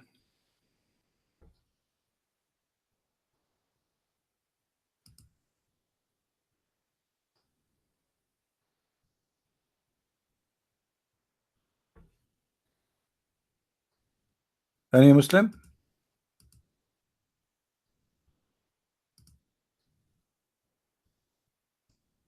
See, we posted a video in the previous in Arab, sorry, in Arabian Prophet, and still people asking me, "Are you live?" Well, I posted a video there saying I am in the other account. Why people don't watch?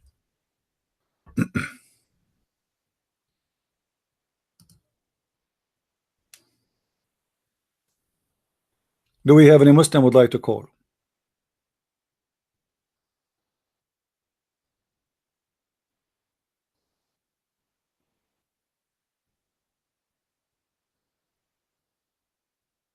Any Muslim? So please take a note. This coming Saturday, we will have a debate with Dr. Sheikh Rohi from Al Azhar University. So now we have to correct the name. This guy, he have a PhD in Islam from Al Azhar University, and he is a sheikh. And that even make it better.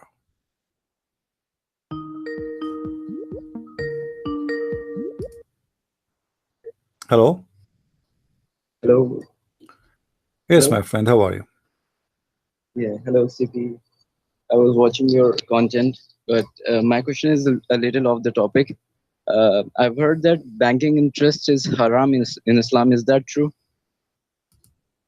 Well, interest is, Muhammad is trying to follow the Jews in many things, and interest is one of them, supposedly. But the Muslims, you see, what the Muslims they do, as an example, they say adultery is haram, right?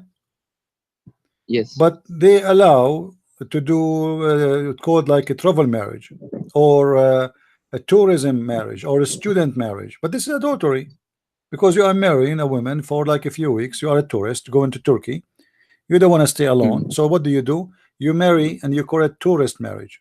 What does that mean? You go to a woman, you say, I am a tourist. I'm going to stay here for 2 weeks. I need a woman. I don't want to commit sin. A'udhu billah, a'udhu billah. I will pay you. Do you marry me for 2 weeks? And supposedly this is halal. So the Muslims, they always say something and they do something else. So they say that interest is not halal in Islam. But what they do other things. They name it different names. As an example, what it's called, uh, Riba. the riba is the interest. They say the benefit of trade, the break of trade, the Mm. the win of trade. So the banks, they just give it different name Mm. to make it legal. It is the interest, but they give it Means different name. they also give and take interest, but theoretically they shouldn't. No. I mean, if this is a bank will go by Islamic law, all what they do, Mm. they just change the name of the interest. They don't call it Uh, interest no more. You know what I mean? uh, Yeah, yes. Yes. like the dividend. They call, many names. There's tons of names. So they just change the name of it, and then it's became halal. Just don't call it riba. Don't call it interest of borrowing money. As long as it's not an interest, it is halal. So just change the name. And this is what the Okay, but Muslims why do. did Muhammad not permit interest? I mean, Muslims can do anything, but why did Muhammad not permit Because he interest? was trying to copy the Jews. So I think Jews take interest, but The Jews don't take interest not because they are following their book, because they are not. You see, the Jews who did the business of interest is not the religious Jews, is the one who don't care, hmm, and this is why actually the banks was controlled by the Jews for a long time, because during the time the Catholic Church was in control, they forbid the Christians from doing any kind of business with interest. The first one who started the bank, it was a Jew who put a bank in the street. This is the bank. It's just a chair, table in the hmm, street, and people they come and they borrow money from him. And because he was not a Christian, so he is not practicing against the law, because simply this was not allowed only for the Christians to do so. This is why uh, the major banks in the world are established early by the Jews, because the Jews, they got the opportunity of a job. Nobody can be in competition with them except them. It's like, if you go to Las Vegas, you will see many of the casinos owned by American Indian. hmm, Why? Because American Indian, they are people who they are native, and the government in USA, they decide to give them an exception, so they don't pay tax. And because of hmm, that, they have, I mean, a casino business for them is very nice business, because they pay no tax. So all what they need to yeah, do, they go like you, if you are a businessman, you want to open a casino, you go to an Indian man, you say, we want to register this in your name, and you borrow the money from me supposedly, and you open a casino, and you give me etc. from hmm, the money you make. So always there is a reason for those things. However, Muhammad is just a person who copy. He is not. He is a follower. He himself is a follower. He is not a founder. Muhammad, he Well, apart from followed. this, what else did he copy? Huh? He copied everything. I mean, name one thing for me in From Islam. Judaism. What else did he copy from Judaism? As an example, did you see the Muslim when they do Hajj? After they do Yes. Hajj, they wear a hat, correct? Small hat in their head. Yes. But this is a Jewish Yes. hat. Don't you see the Jews, the Jewish hat, the small one in their head? Yes. Yes. Yeah, Yes. this is a Jewish hat. Yes. Where Muhammad he got circumcision from? From the Jews. Muhammad never circumcised. Never, never. He's not circumcised. Where, And how do you prove that? well, there's a books of history, and the Quran says, "Mutahhiruka." Allah Himself He circumcised him. Why Muhammad don't need to be circumcised? Because supposedly Allah, He is the one who did circumcision for him. You know, Uh, even yes. baptism is exist in the Quran. Baptism, you see, everything in the Quran is coming from somewhere. Muhammad is a follower. He is not a founder. The only thing he found is verses about him, about his sexuality, about his money. But most of the other rules is coming from others, either the pagan Arab or the Jews or the false cult Christians, like the Nasara, you know, etc. Everything Muhammad he have is from. So where Muhammad got the black stone? From the pagan Arab. Where he got the Kaaba? From the pagan Arab. Where he got Safa and Marwa? From the pagan Arab. Where he got the house of the Shaitan? From the pagan Arab. Everything he have. Where he got the ablution? From the Sabian. Where he got Ramadan? I've From heard the he's also Sabian. copied funeral prayer from Jews. Everything. The funeral prayer. You remember the example where Muhammad he got the story of the punishment of the grave from the Jews. You Yeah. know, all those stories Muhammad he got them from somewhere. He have nothing of his own. The only stories about from his own, like if you go here in the Quran,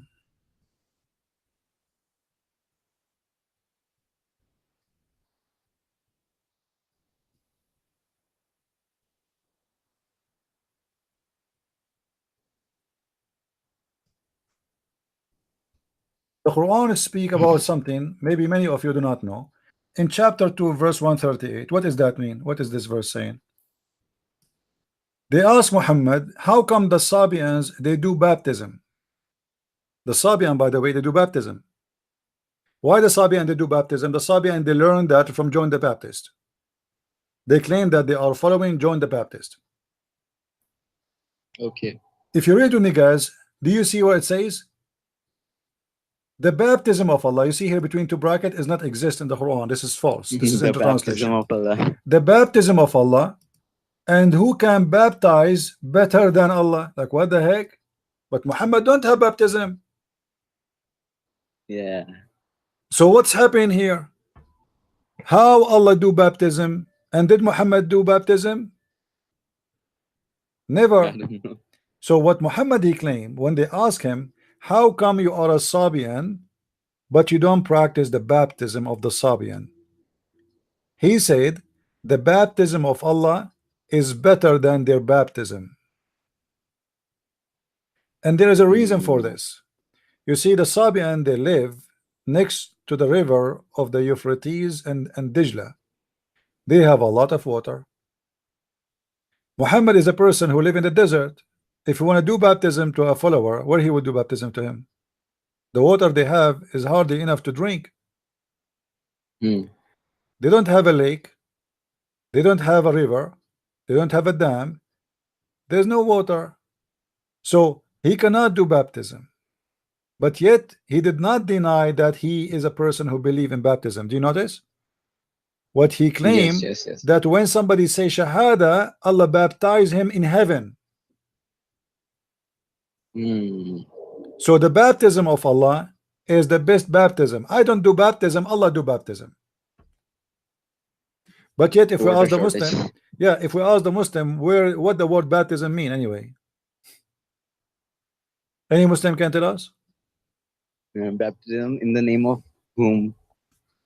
You see, in the Arabic language, it says sabagha, sabagha, which mean color, color. Sabagha, it's Hmm. color.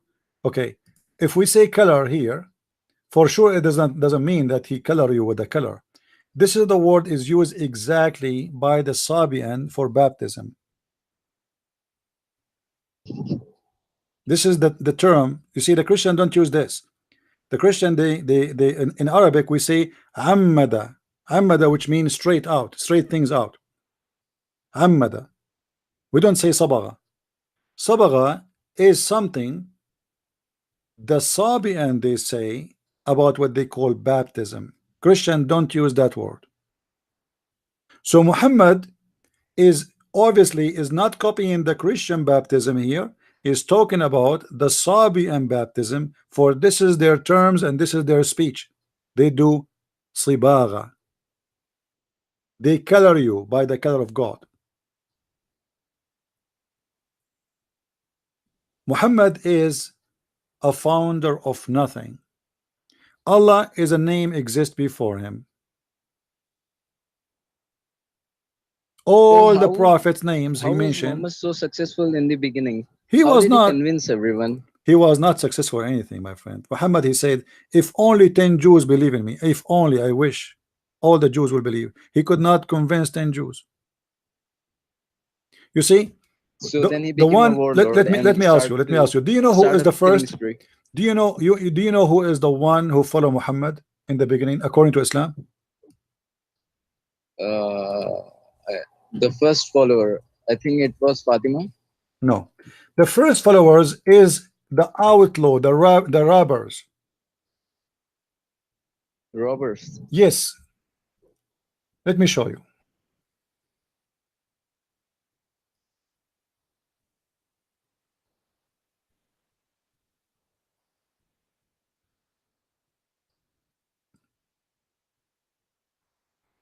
I will find the hadith. However, the Islamic books prove that the first followers of Muhammad are the outlaw, the robbers, the one who used to attack the the people who do Hajj. Let me see. Hold on, I will find it. No problem. Uh,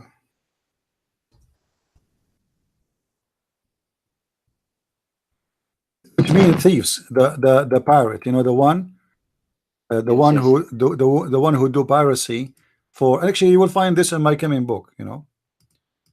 Uh, read carefully with me. This is the Muslim translation, guys. This is the Muslim translation. Please read and laugh. Which is Look, false. look what they say to Muhammad. Uh, etc. Say to the Prophet, nobody gave you the pledge of alliance but the robbers of the pilgrims. Do you see it? Yes, yes. I.e., those who used to rob the pilgrims. Do you see it? Yes, of course I see. So who is the follower of Muhammad? Robbers, Robbers. thieves, Did Muhammad say no? pirates. No, read carefully. Did Muhammad say no? No. Muhammad did not say no, they are not. Look what he said, they agree. And now you will see that those robbers are not only a group of people, they are a tribe of robbers, which means this is what they do for living. They are thieves. They are the trashy society of the Arab. You see, they are like this is a tribe of this is what they do. Like if you go in certain areas, I don't want to put people down, but just to give you an example, if you go in India, there's people who they do haircut. Is that correct? Like Yes. the whole tribe do haircut, the whole tribe do dishes, the whole tribe they do Mm. copper work, the whole tribe they do farming, the whole tribe. So here a tribe who do nothing, they don't do anything for for living except attacking and robbing. Yeah. And look what the story is saying.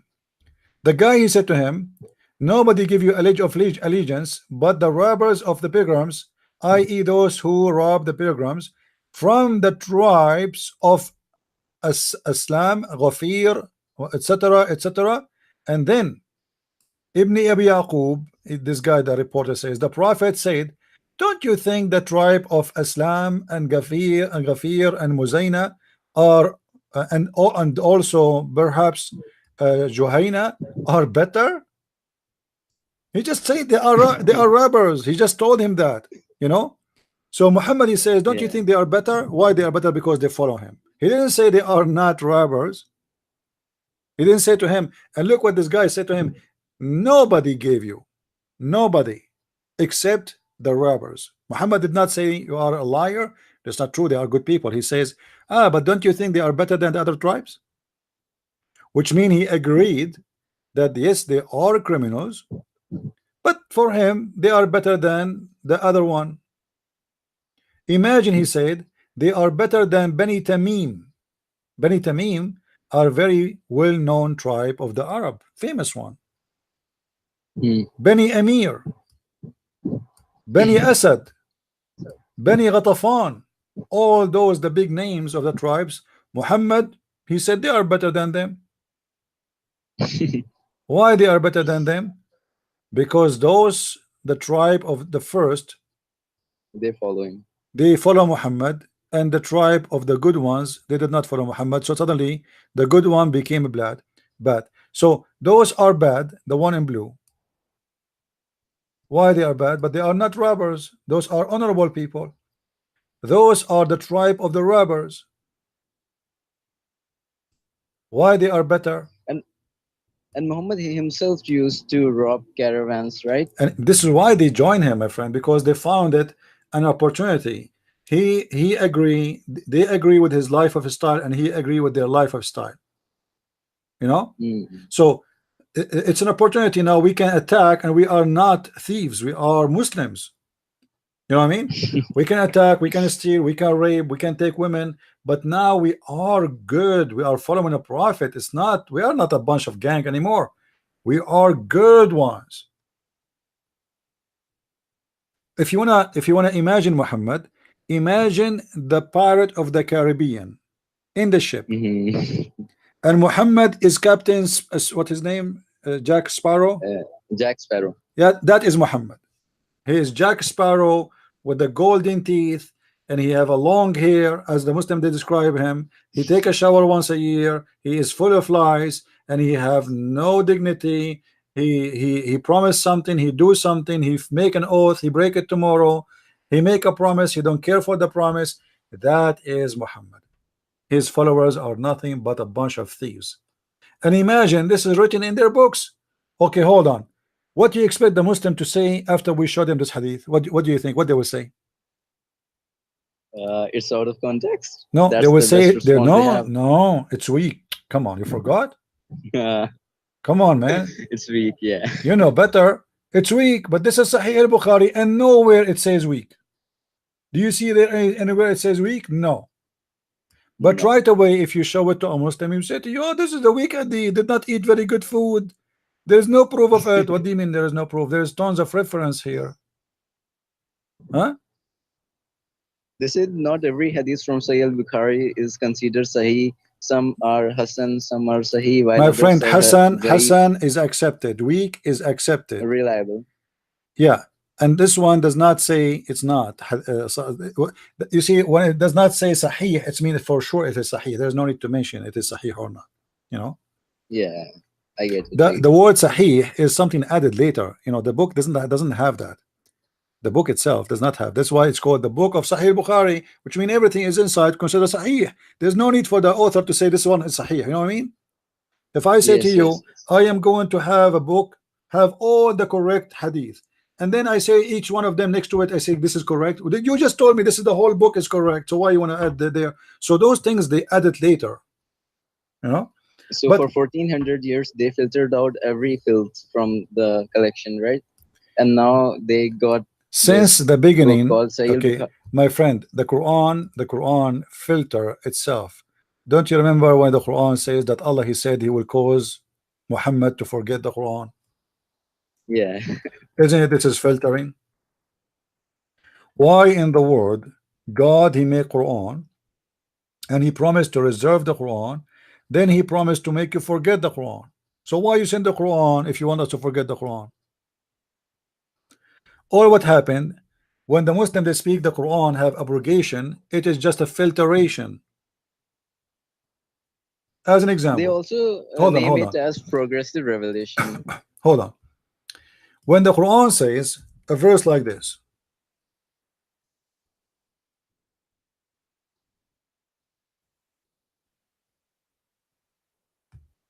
about the punishment of murder, chapter 2, verse 178. It says here, "Oh, who you believe in the law of equality is prescribed to you in the case of murder, that the free for the free, slave for the slave, women for the women." How in the hell somebody claim to be a prophet and he says such a stupid thing? So if I am a free, I kill a free, I will be killed. If I am a free, I kill a slave, I kill you kill my slave. If I am a man, you kill my women, I kill your women, you kill my women. That is not justice, this is a stupidity. And if you ask the Muslims, is this verse is practiced now? They will say no, it's abrogated. What does that mean? It's So why is it filtered. even in the Quran? It is filtered. It's filtered. Muhammad, he noticed later that the people are laughing at him about this stupid verse. So what he decided to do? He decided to abrogate the verse, to fix it. This is what abrogation Islam mean. Otherwise, Allah, he made a judgment about in the case of murder. I mean, do you need to change it later? Why? Hmm. How we can approve a punishment for murder 2 weeks before and then we change it 2 weeks after? That's mean Muhammad, he found that this is a stupid and people they start laughing at him. So he said to himself, okay, I'll receive a better verse from this. This is why the verse in the Quran here says that any of our verses we abrogate or cause to be forgotten, but we substitute something better or similar. How in the world God he makes something better than his Quran? Allah make Quran better than his Quran. And if you want to make similar, what? How is stupid to say similar? Because similar, there's no need to destroy the first one. Then it's similar. Yeah, of course. Imagine I break your TV. I take your TV, I throw it. You have a Sony TV, huh? 40-inch. I take it, throw it from the window. You say, why you did that? He said, I'm going to bring you similar TV, Sony 40-inch. Well, why you want to do that then? If you are going to bring me 46-inch, you will bring me 55-inch. Okay, no problem. But you want to bring me something similar? So what the point? So why did you even break it? Because simply Muhammad trying to get rid of embarrassing verses. Where we can find the verses of women suckling of an adult? We cannot find it. Breastfeeding. Yeah. Sunan Ibn Majah, I guess. Yeah, but we can't find it in the Quran. This is a verse in the Quran. Yeah. So the Quran have verses of suckling for a man 10 times. And we have verses abrogate the first verses of 10 times to 5 times. But now we cannot find the 10 times, we can't find the 5 times.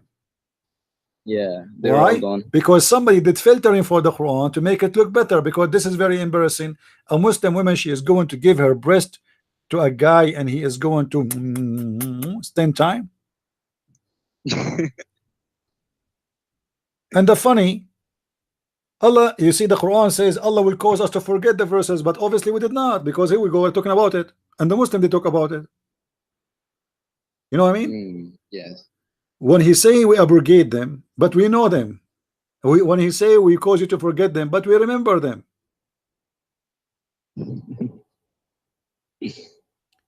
The Muslims they filter, Muhammad he filter, everybody filter, whoever, Uthman he came, he filter all the Quran.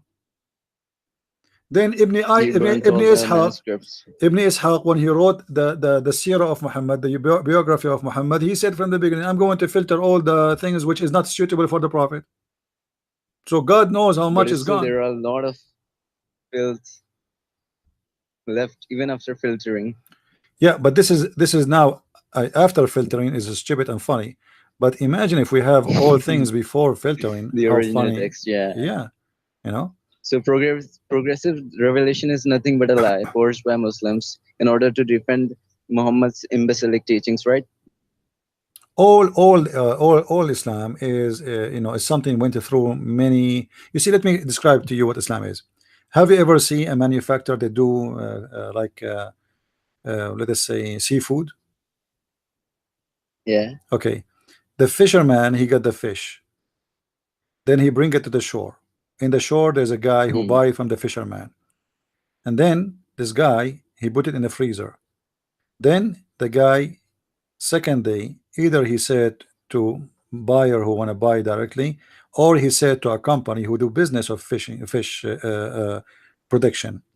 You say it to the company right away, they wash it, they clean it, and they prepare it to be preserved, and they put it inside a plastic case, and they suck the Yeah. air, blah Yeah. blah blah. This is Islam. Islam went through a lot of a processing, and in every process somebody takes something out of the fish. So at the end they try their best to deliver to you what is supposedly the best of the fish. The stomach, the belly, the poo-poo, all is taken off. The skin, the But still, cover, there's a lot of the it yeah, left. everything is dirty, disgusting. The fish tastes good, right? But all of us, we know, if you clean a fish inside your house, all your house will smell bad. Yeah. But the fish is tastes very good, but fish smell bad. So Muslims, through the processing, they try to make Islam taste like a fish, trying to get rid of all the bad smell, whatever is inside the belly, all the stupidity, all the worms, all the dirt, because the fish eat everything. So they try to clean it and make it look nice as a fish, delicious and good to eat. All right. I get it. Are there verses from Umar in the Quran? Verses, yeah. Well, Omar, he said, "My God, I agree with me in 3." And some other hadith says Allah agree with him in 10. Some other hadith says Allah agreeing with him 7. However, Allah agree with Umar. Umar is God. You know, Umar is God, and Muhammad, he agree with many people.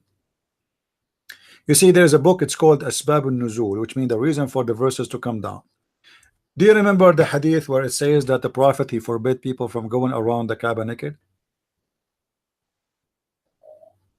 No, I don't. Well, the Arab used to go around the Kaaba naked even after Muhammad, he took over the Kaaba. Now the Muslims control the Kaaba. Why Muhammad don't forbid the Arab from going around the Kaaba naked?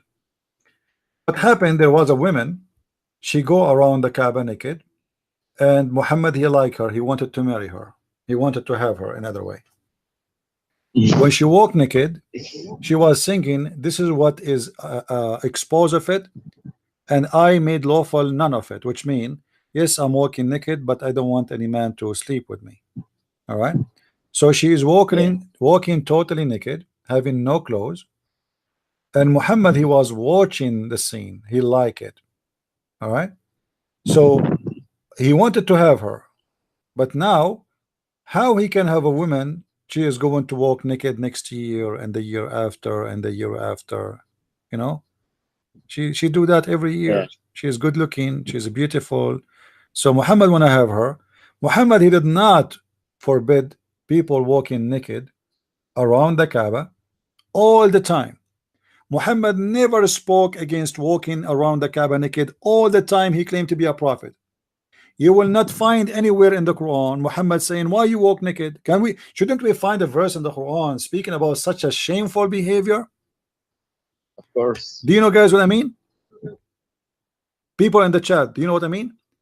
Imagine if we let us compare a story about the temple of God in Christianity and the temple of God in Islam. The Kaaba is the most holy place for the Muslims. The temple is a holy place for the Jews. Jesus, when he saw people buying and selling in the Kaaba, in the temple, what he did? He went inside the temple and He he flipped their overthrew the tables. He kicked tables. them out just for buying and selling there. Nobody is going naked. Nobody is going naked. Muhammad, he spent most of his life, 60 years of his life. He brought all the Quran. Allah sent him all the verses in the Quran and never mentioned once not to go around the Kaaba naked. Any Muslim can He explain to was us? obsessed with sex. Huh? Much of his life went into sex. No, no, but I'm saying, why Muhammad never mentioned something against this all his life? What He is, was not a prophet. why Allah don't see it? There's a guy, his name is Ahmed Ma, wanna debate me? Ahmed, are you there? Who is the Muslim wanna call me? Hang up, please, my friend. Let us see if a Okay, Muslim man. wanna call. Thank you. Okay, thank you, my friend. Thank you for calling. Who is the Muslim trying to call? Who is the Muslim? Like, there's somebody wanna call? Ahmed Ma, how are you, Ahmed Ma? Are you of those who go around the Kaaba naked, or you wear something? Until now, actually, the Muslims, they were around the Kaaba wearing no clothes. No clothes.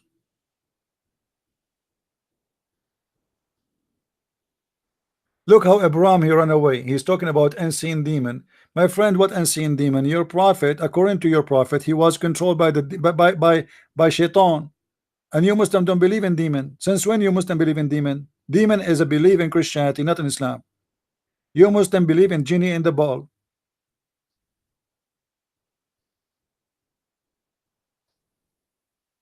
Do we have any Muslim wanna call?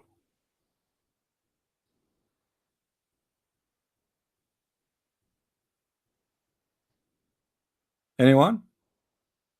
Yes, Hunter. What do you have? What do you have? You wanna call me, Hunter?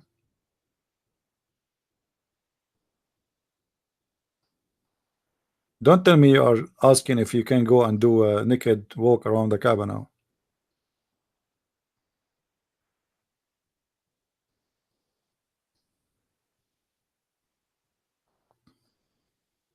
Any Muslim?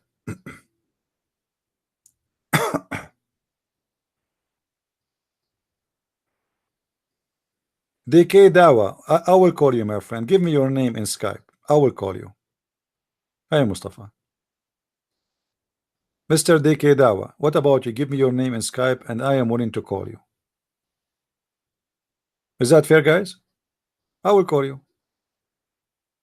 If you speak to the majority, you also address the minority. I answered that already, my friend. First of all, what is the proof in the Quran that there is a majority of angels versus minority of genie? That's stupid. Show me the reference. The Quran says there's angels and there's jinn. Shaitan, Iblis is one of the jinns, which means there's many of them. Where they got that this is a majority and minority? Zakir Naik was counting them. He was there. I mean, this is stupid. You know what I mean?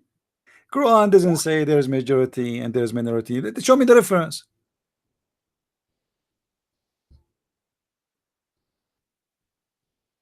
Show me the reference. Same time, when the Quran speak always to men in the Quran, the Muslim will ask them why Islam allowed you to marry more than one wife. You say because there's more women than men. So why Allah don't speak to the majority as females?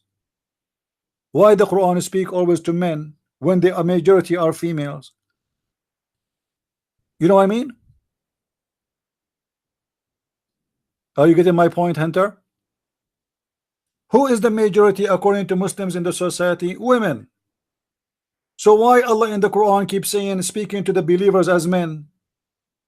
Shouldn't he speak to them as females because the majority are females? Even in the heaven, the majority are females, but yet still Allah in the Quran speak to the majority, speak to the people of heaven as male. That's why he promised them virgin who have nobody touch their private part. The logic of Muslims not only weak, cannot stand in its feet. Cannot stand.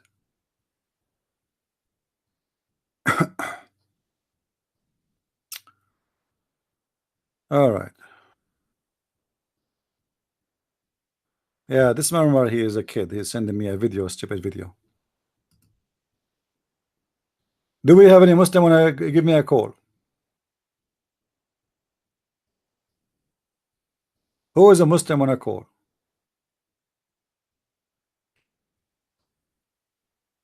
What is the majority of population according to Muslims in this earth? They will say women. This is what they will say. They will say Islam when when Allah he allowed men to marry more than one woman because many women they cannot find a husband. So the majority are women. So why Allah don't speak to the believers are female? Arabic is very sensitive language, which mean it's easy to make a definition between male and female. Not like in English. Like in English, you say you. It can be you as a female. It can be you as a male.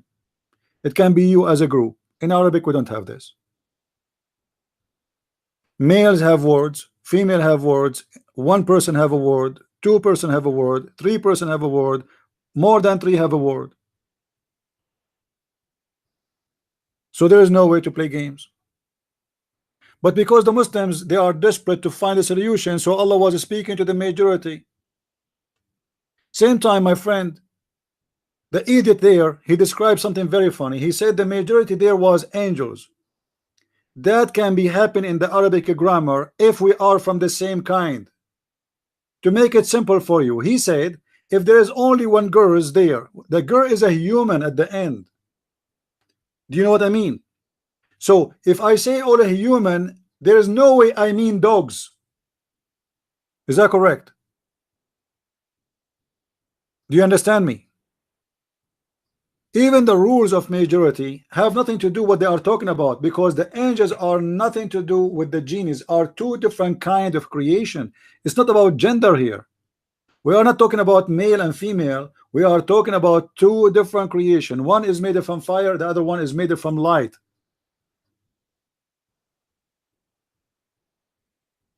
We are not talking about male and female. So the rule he is talking about is a stupid rule, have nothing to do with our topic. It's only about male and female. Was the genie a female angel?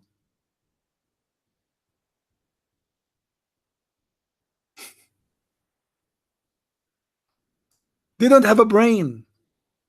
They don't have a brain. And by the way, when it's come to Arabic, we the Arabic Christians, we are the best to speak Arabic. Go and see what it's called, the poet of Al-Mu'allaqat. 5 poetry written by 5 Arabic Christians, the best of the history of Arabia. Not only that, do you know who is the first hero in the Arabian history? His name is Antara. Do you know who's Antara? He is a Christian. However, those Christians, they did not live around Muhammad. Around Muhammad there is only Nasara. But the poet of the Arabic Christians are very well known. They are the best. Even Muhammad, when he suspect about himself being a prophet, Allah said to him, go and ask the Christians and the Jews. So the Muslims cannot teach us Arabic. The best of Arabic writing in the world are Christians. The best of the poetry in the world in the old ages and today are Arabic Christians. Go right now and search for Salim al-Khoury as an example. Just for him. Look.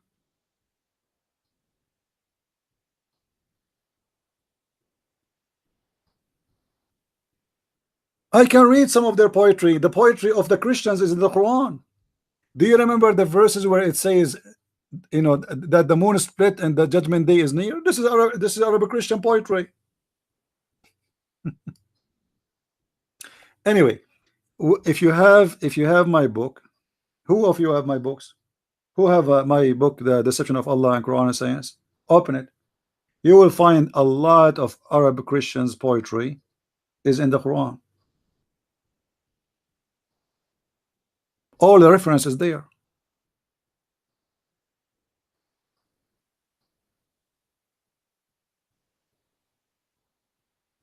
This book have nothing of itself. This is just a fraud.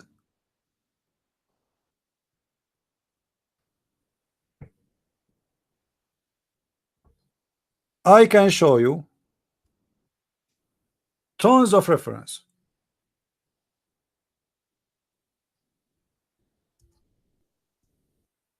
About Muhammad stealing verses, teaching, all it's, you know, he stole it simply from either the Bible, the Old Testament, the New Testament, you name it. It is simply the biggest fraud ever. It is stupid, but it's working until now. But it's working by the sword, and that sword will not, you know, it's the days of the sword is gone. It's not going to work. And this internet thing destroy everything. You see, if I show you right now in YouTube, who is the one is listening to me, you will not believe it. Number 2 country in the world listen to me is Indonesia. Indonesia, the biggest Islamic country in the world. Number one country is USA. Number two is Indonesia.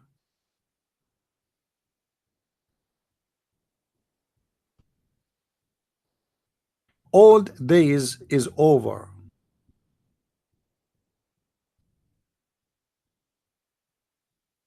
There is no Islam, there is no Muslims, there is nothing. It's a joke.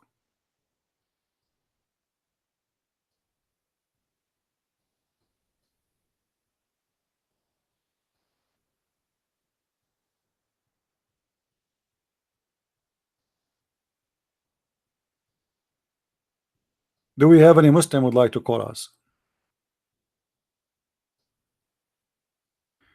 Somebody's asking me about the Muslim. A Muslim said to him, well, you know what, do you know that Islam encourage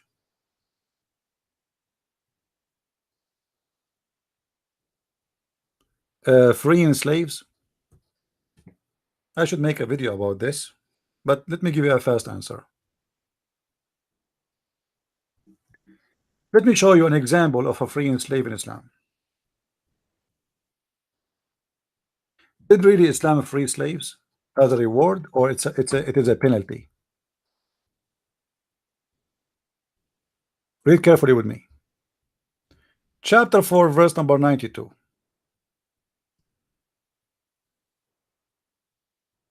Never should a believer kill a believer. This is a fascist religion speaking about not to kill a believer. You can kill non-believers, but not to kill a believer. But if it so happened by mistake, okay, so what is the punishment? If one so killed a believer, it is ordained that he should free a believing slave. Hold on, guys, do you see what it says there? You free who? You free a believing slave. What that will confirm to us? Anyone notice what that confirmed to us? That confirm that the Muslims are allowed not only to own slaves, even to own Muslim slaves. Question: what kind of religion allowing you to own a believing slave? And here, why I need to be punished for killing by freeing a slave? This is a punishment now. This is not a reward. You see, many naive people, they see the positive side of it, that okay, we free a slave. The fact this is not like a reward for the slave. This is a penalty for the one who did the killing. Are you getting the point? So Muhammad is making the because this is very painful for those Arab. They love to own slaves. So when you say to them, I'm going to take your slave from you, it's like you did, you know, Muhammad don't want to kill them because he need the fighters. He cannot kill them. Those are the one who will fight for him. So now he want to make extreme penalty. What is the extreme penalty? I'm going to make you free a slave. But they want to say, please, please don't free my slave. I need my slave. Don't free my. No. Okay, you do that again. You do this. I'm going to free a slave. I will take one of your slaves. So this is not a reward for the slave. This was a penalty for the Muslims.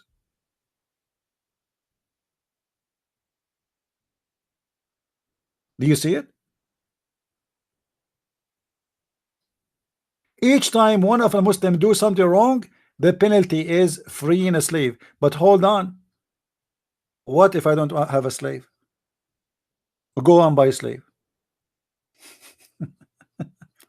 That means the slavery market will flourish. You know what I mean? It's like saying to somebody, okay, you want God to forgive you, you have to slaughter a chicken or free a chicken. But that's mean we need to capture more chickens. Are you getting my point? So now with slavery, it became a way to get out of a crime or penalty, and that's mean we need to buy more slaves. So Muhammad is a winner anyway. He is a slave seller. He forces you as a penalty if you don't obey him to free a slave, but then you have to buy a new slave replacing the first slave. because you need a slave.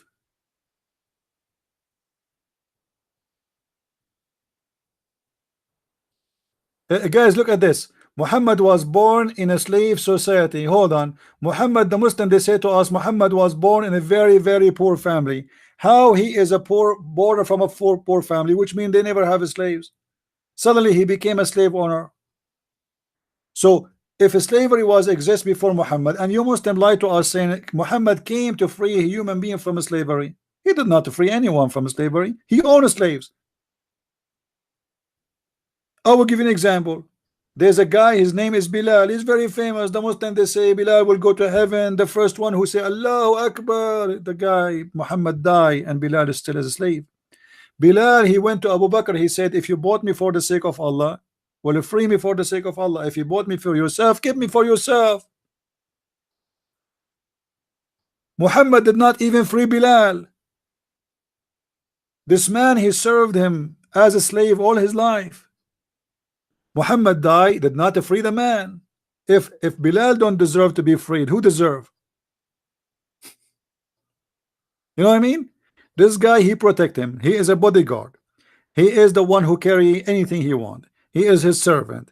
He is the one who bring him stones to clean his ass. He is the one who collect money from the people when Muhammad he forced them to pay money. He is everything. And then Bilal, he did not get his freedom. After all those years of service, Muhammad died, and is still Bilal slave.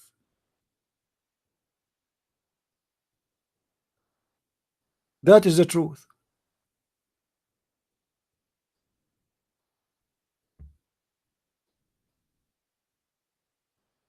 Do you remember the story of Zahir?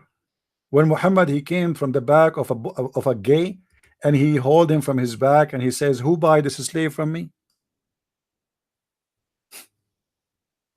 Muhammad was not joking. This is what he used to do.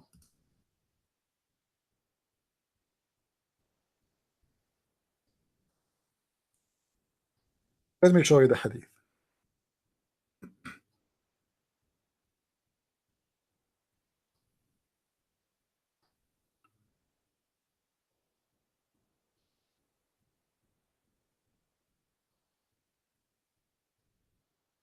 Hmm.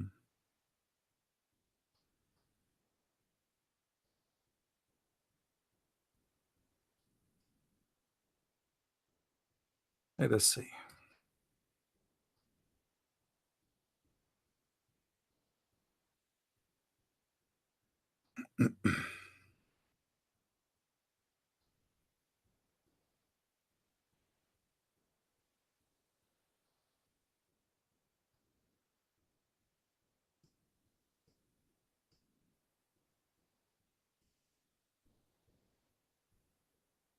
I cannot find it in English.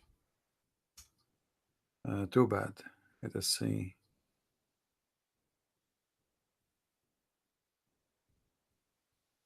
Yeah, I cannot find it in English. Sorry. Anyway, Islam is a very stupid, weak religion. Cannot stand for itself. A prophet who taught his followers that even you can use the name of God in vain. You can take a false oath. The Muslim, they will say to you, oh, you know what? Sometimes you take an oath for your wife, says, I swear I will not be late. I swear I'm not going to divorce you. I swear I don't like other women. But those not true swear you like other women. So what Allah he says, Allah will not call you to an account of your false oath. If you compare this to what Jesus said, Jesus even forbid us from taking an oath. Why? Because always you have to be truthful. Either you say nay, nay, or yea, yea. Why? Because liars, they love to take an oath. It's like, finally, he accept me to say an oath, because the second you say an oath, it's mean you are free to go. It's mean we believe you now. You know what I mean?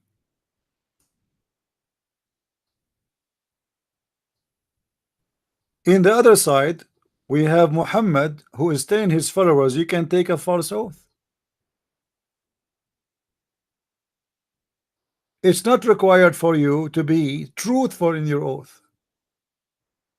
You want to say to me this is an oath you give to your wife? Who in the world, what kind of God he teach his followers that you can lie to your wife, taking false oath, using the name of God in vain?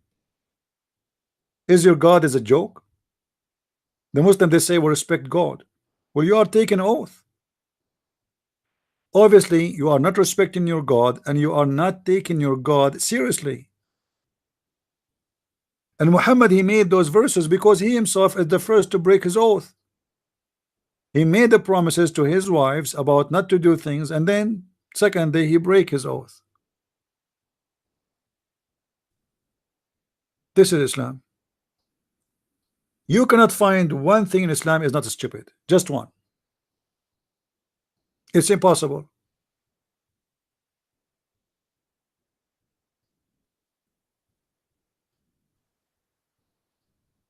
Any Muslim can quote for me something is noble in Islam.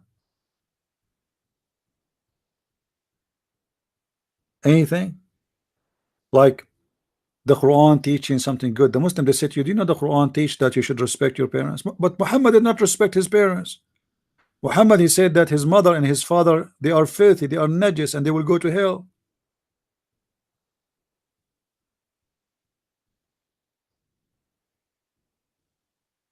You see, it's very easy to say things. I can make a speech to you about morality, but doesn't mean I am a good person who have morality. Speeches and talk is cheap. And Muhammad, he have nothing but talk. But even his talk have no morality. A prophet, he said to himself that Allah told me any woman she want to sleep with me, it's a privilege only to me. This is morality. A prophet, he told his followers you can marry only 4 wives according to Muslims. But Muhammad, he have unlimited license. Why? Oh, because he's a prophet. Prophet is above the law. Since when? Prophet, he break the law or he obeyed the law? Oh, Allah, he made a special law, one for the Muslims and one for Muhammad, because Muhammad is above Islam. Why, if a Muslim he have 5 wives, he will be killed, and Muhammad he have, according to Muslims, 13, and nobody dare to question. Nobody dare to question. No, who dare? It's a gang leader.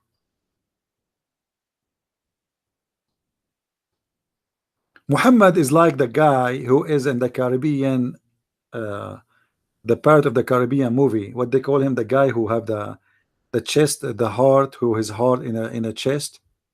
What his name, guys? The guy who looked like Satan, who controlled the ghost ship. That's Muhammad. There's no heart. He want to control everything. He's very hateful. Anyone don't agree with him, take him down. But the difference between Muhammad and that guy, Muhammad is funny. I mean, Muhammad, he said the most stupid things you can imagine. Once upon the time, a Bedouin, he stand up in the mosque and he start pissing. He grab his penis and start. The Muslim, they start up and he says, "Stop, stop doing that." The Prophet says, "Why you are stopping him? Finish, man, finish. It's okay, finish." What the heck? He's funny. We have to agree. We have to admit.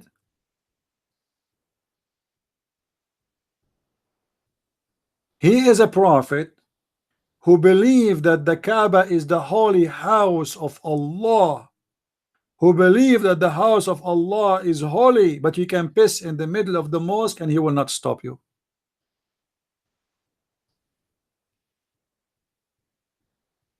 He's a funny guy because he ordered the Muslim to wash their feet before they enter the mosque.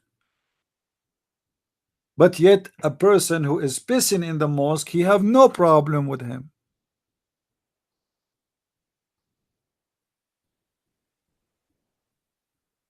Even the hadith says that dogs used to piss in the mosque. You believe it?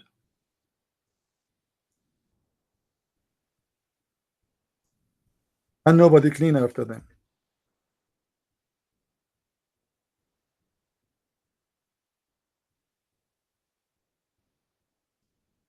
Liar?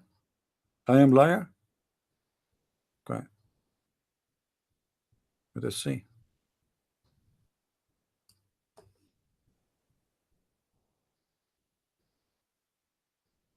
My father said, during the lifetime of Allah Apostle, dogs used to urinate and pass through the mosque, come and go. Nevertheless, they never used to sprinkle water on it. The urine of the dog. Do you see it? Do you see it? Dogs, they come and go, and what they do, what the dogs doing? You know what dogs do, right? They lift their leg and they piss everywhere. My father said, during the lifetime of Allah Apostle, this is not after Muhammad died. Muhammad is in the mosque. Remember, it's a one mosque. It's not like it's a small group. The dogs used to urinate and pass through the mosque, come and go. Nevertheless, they never used to sprinkle water on it. Never. You can imagine how clean, how fresh the smell of the mosque.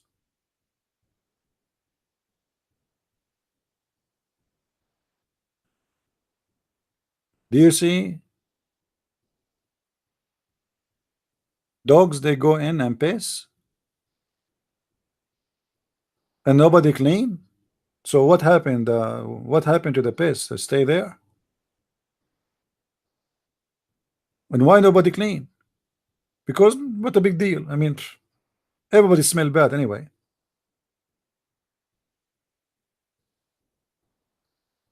And when one dog he piss, many dogs will follow because because dogs they sniff, and if there's a dog he piss there, they piss in the top of his piss.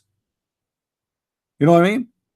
So you can see that the mosque of Allah at that time, it was a very attractive point to dogs. It was a place where dogs piss. This is why it says come and go, come and go, come and go, because it's like very attractive. Any dog like, oh, there's my brother, he piss here, let me piss here. And the Muslims are watching, and the Muslims, Alhamdulillah, more piss, Alhamdulillah, more piss is coming, Alhamdulillah. And by the way, what kind of dogs those dogs? Are they holy dogs? And nobody kicked them out? What happened? Compare this to what Jesus did when he saw people buying and selling. We cannot compare. We are talking about dogs pissing inside the mosque and nobody move. Nobody care.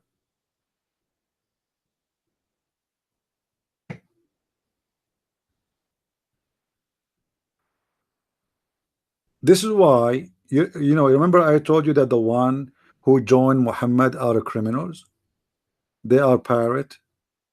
They are thieves. And this is why nobody want to clean. They themselves, they are criminals.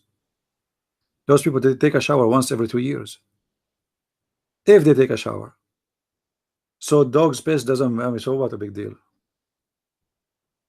There's no way a person who have any kind of a cleaning in his life, any kind of manner, he will accept that the dog will piss where he pray. Not a place where he live necessarily. I mean, place where you pray is more important too, because this is not only a house, this is the house of God.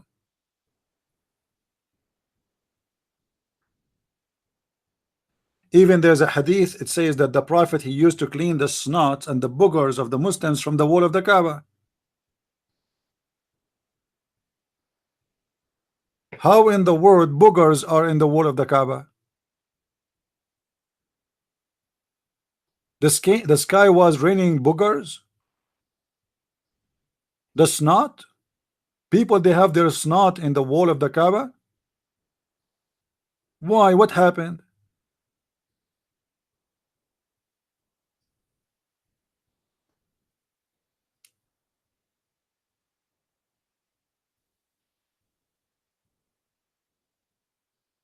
Anyone knows what the snot is?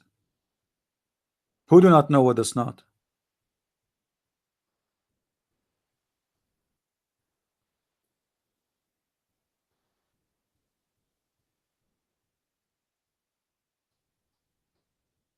All of you know? If anyone do not know what the snot is, let me know. We can show you an image of it.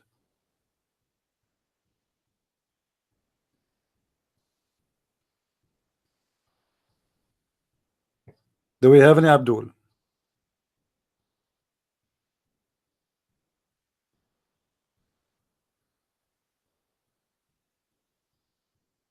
Snot, snot, not shot.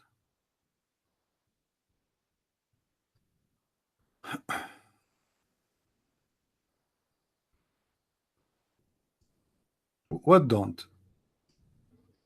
Well, there's, trust me, at that time, look like, okay, if you are a Muslim at that time and you are going around the Kaaba and you see, and you want to take a selfie with the Kaaba, what is going to appear with your selfie? A snot.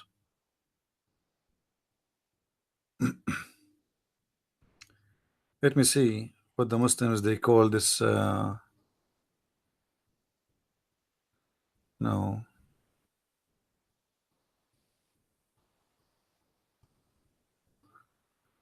I'm not sure what the word they use it.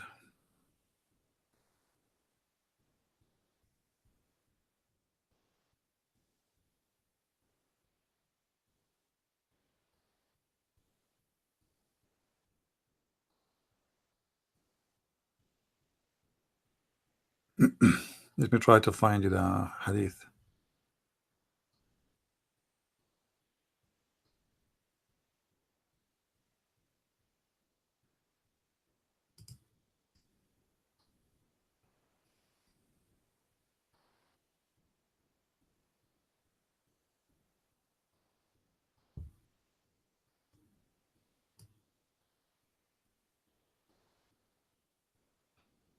Let us see.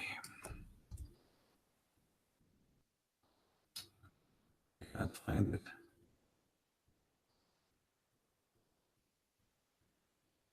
Oh.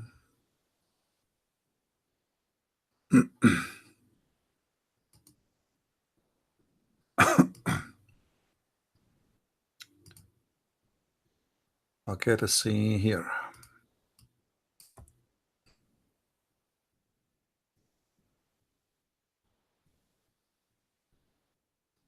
Here we go.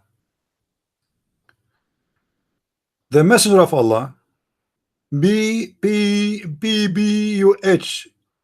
saw a spittle or snot or septum sticking in the wall toward the Qibla, and he scattered it off. And look, guys, how much the Muslims are into details. They have to write this down. I mean, do you see how nice the Muslims are? They have to report history. This is history. It's a moment of history. The Prophet cleaning the walls of the Kaaba from spitting and from snot and from boogers. So we have to report to you, my friend.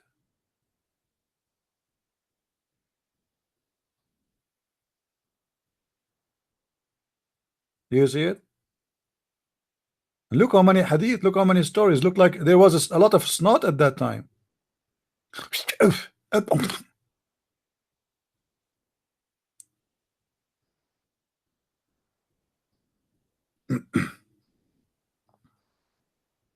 Yeah, if you want reference about Muslims fighting about over the water of Muhammad washing his underwear, washing his testicles, go to my get my books.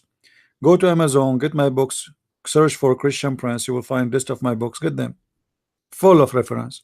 I never say anything without proving myself. Never, never. All my books come with reference. Actually, my books is nothing but reference.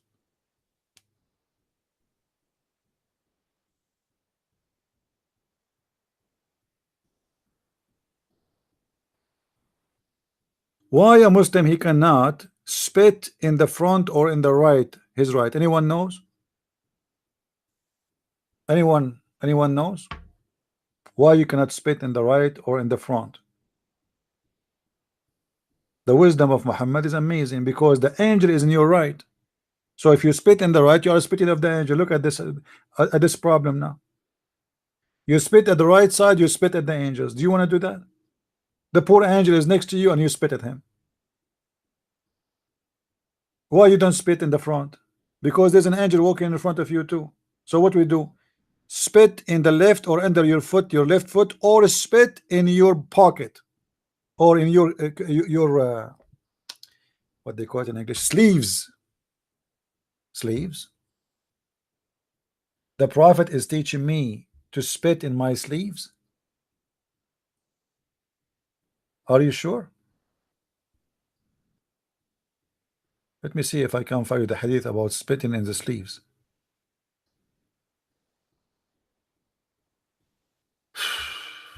What a religion, man.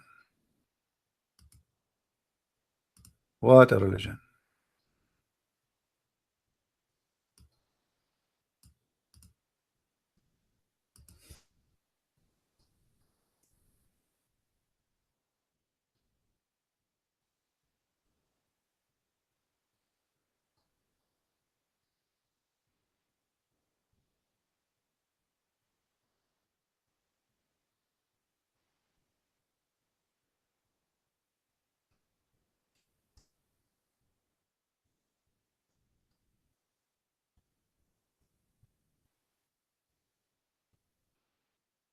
Let's see.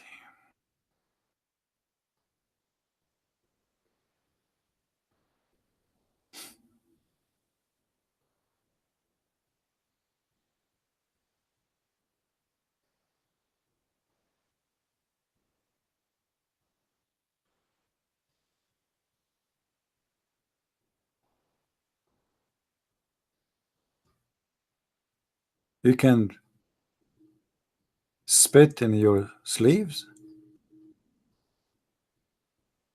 Oh boy.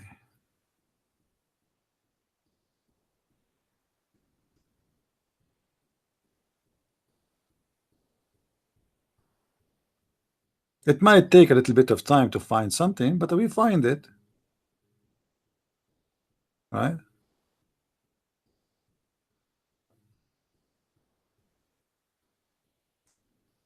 Do we have any Muslim here would like to say something? Any Muslim in this agreement? Actually, I think I have this reference in my book, right? I think I have it in my book. Yeah. See, I don't save reference in my mark book, because if I want to save everything I know, my bookmark will become like endless. It's going to be harder to fight from the internet from fighting it from my bookmark. Any Abdul?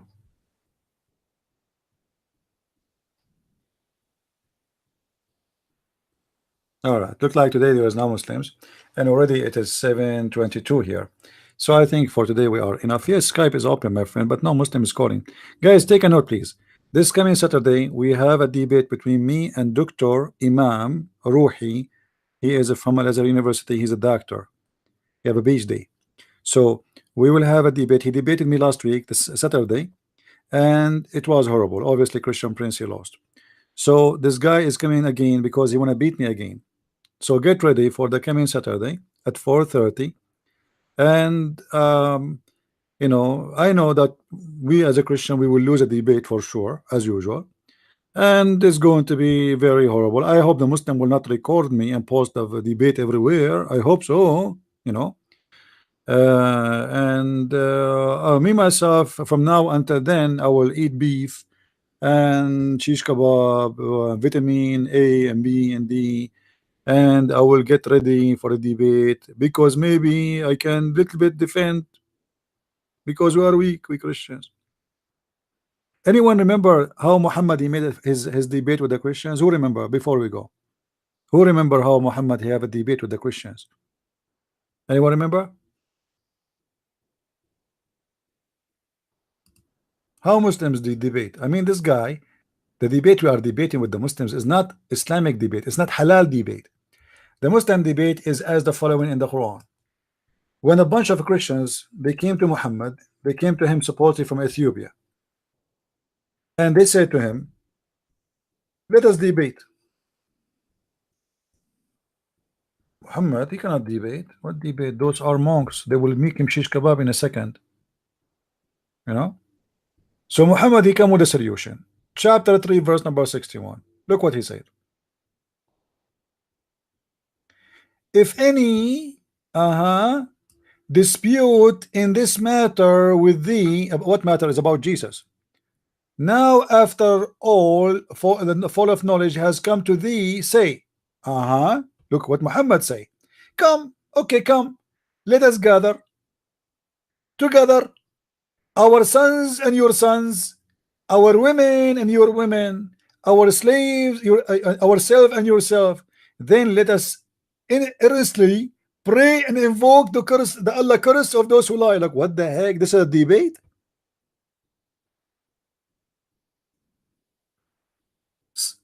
Which mean if this sheikh want to debate me an Islamic debate, he should do this. He come and he says to me, okay, give me my turn. He take the mic, he says, may Allah cut my nose if I'm lying. Your turn. The Christian Prince, he take the mic and he says, may Allah cut my toes if I'm lying. Your turn. So we will spend like this, and then the one who get tired first is the loser. That's what they do. You believe it? You see the coward?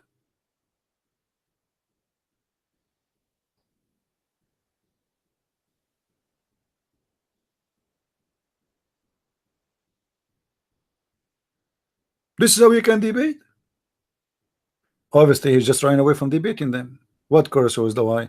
If a guy he is a Hindu and he told me that he don't believe in Jesus as God, he's not lying. He don't believe in him. He's wrong according to me, but he's not a liar. Correct? If somebody he worship rocks and he told me he believed that his God is a rock, he's not lying. What he believe in is a lie, but what he is saying is not a lie, for he is not lying. Lying is you knowing the truth and you say something else. A Muslim who believes Muhammad is a prophet, he is not lying. This is his belief. He's not lying about his belief. He is believing in a lie. So here Muhammad talking about who's lying. That's stupid. But because he is a liar and he knew he's a liar, he don't want to debate. He want to escape the debate. So he said, okay, Allah, he told me not to debate with you. However, we have a solution. Let us invoke Allah to curse the one is lying. That is the potato Muhammad. This is why you will not find Muslims calling me to debate me. They want to curse you. They want to have a curse party. May Allah cut you pieces. All right. Anyway, guys, thank you for being here. May the Lord bless you all. And remember, tomorrow, if we are going to have our live podcast, mostly at 4:30 as usual, we will be here in the Arab for Christ channel for some time until God provide something else. So and remember, always you can find me in patreon.com/Christian Prince, minds.com/Christian Prince. We showed you our Facebook, so all those pages, please subscribe. So in case, because you know I am a target of many people who hate me, and they think they can really fight me. You know, for me, I have a lot of channels. I can switch every day,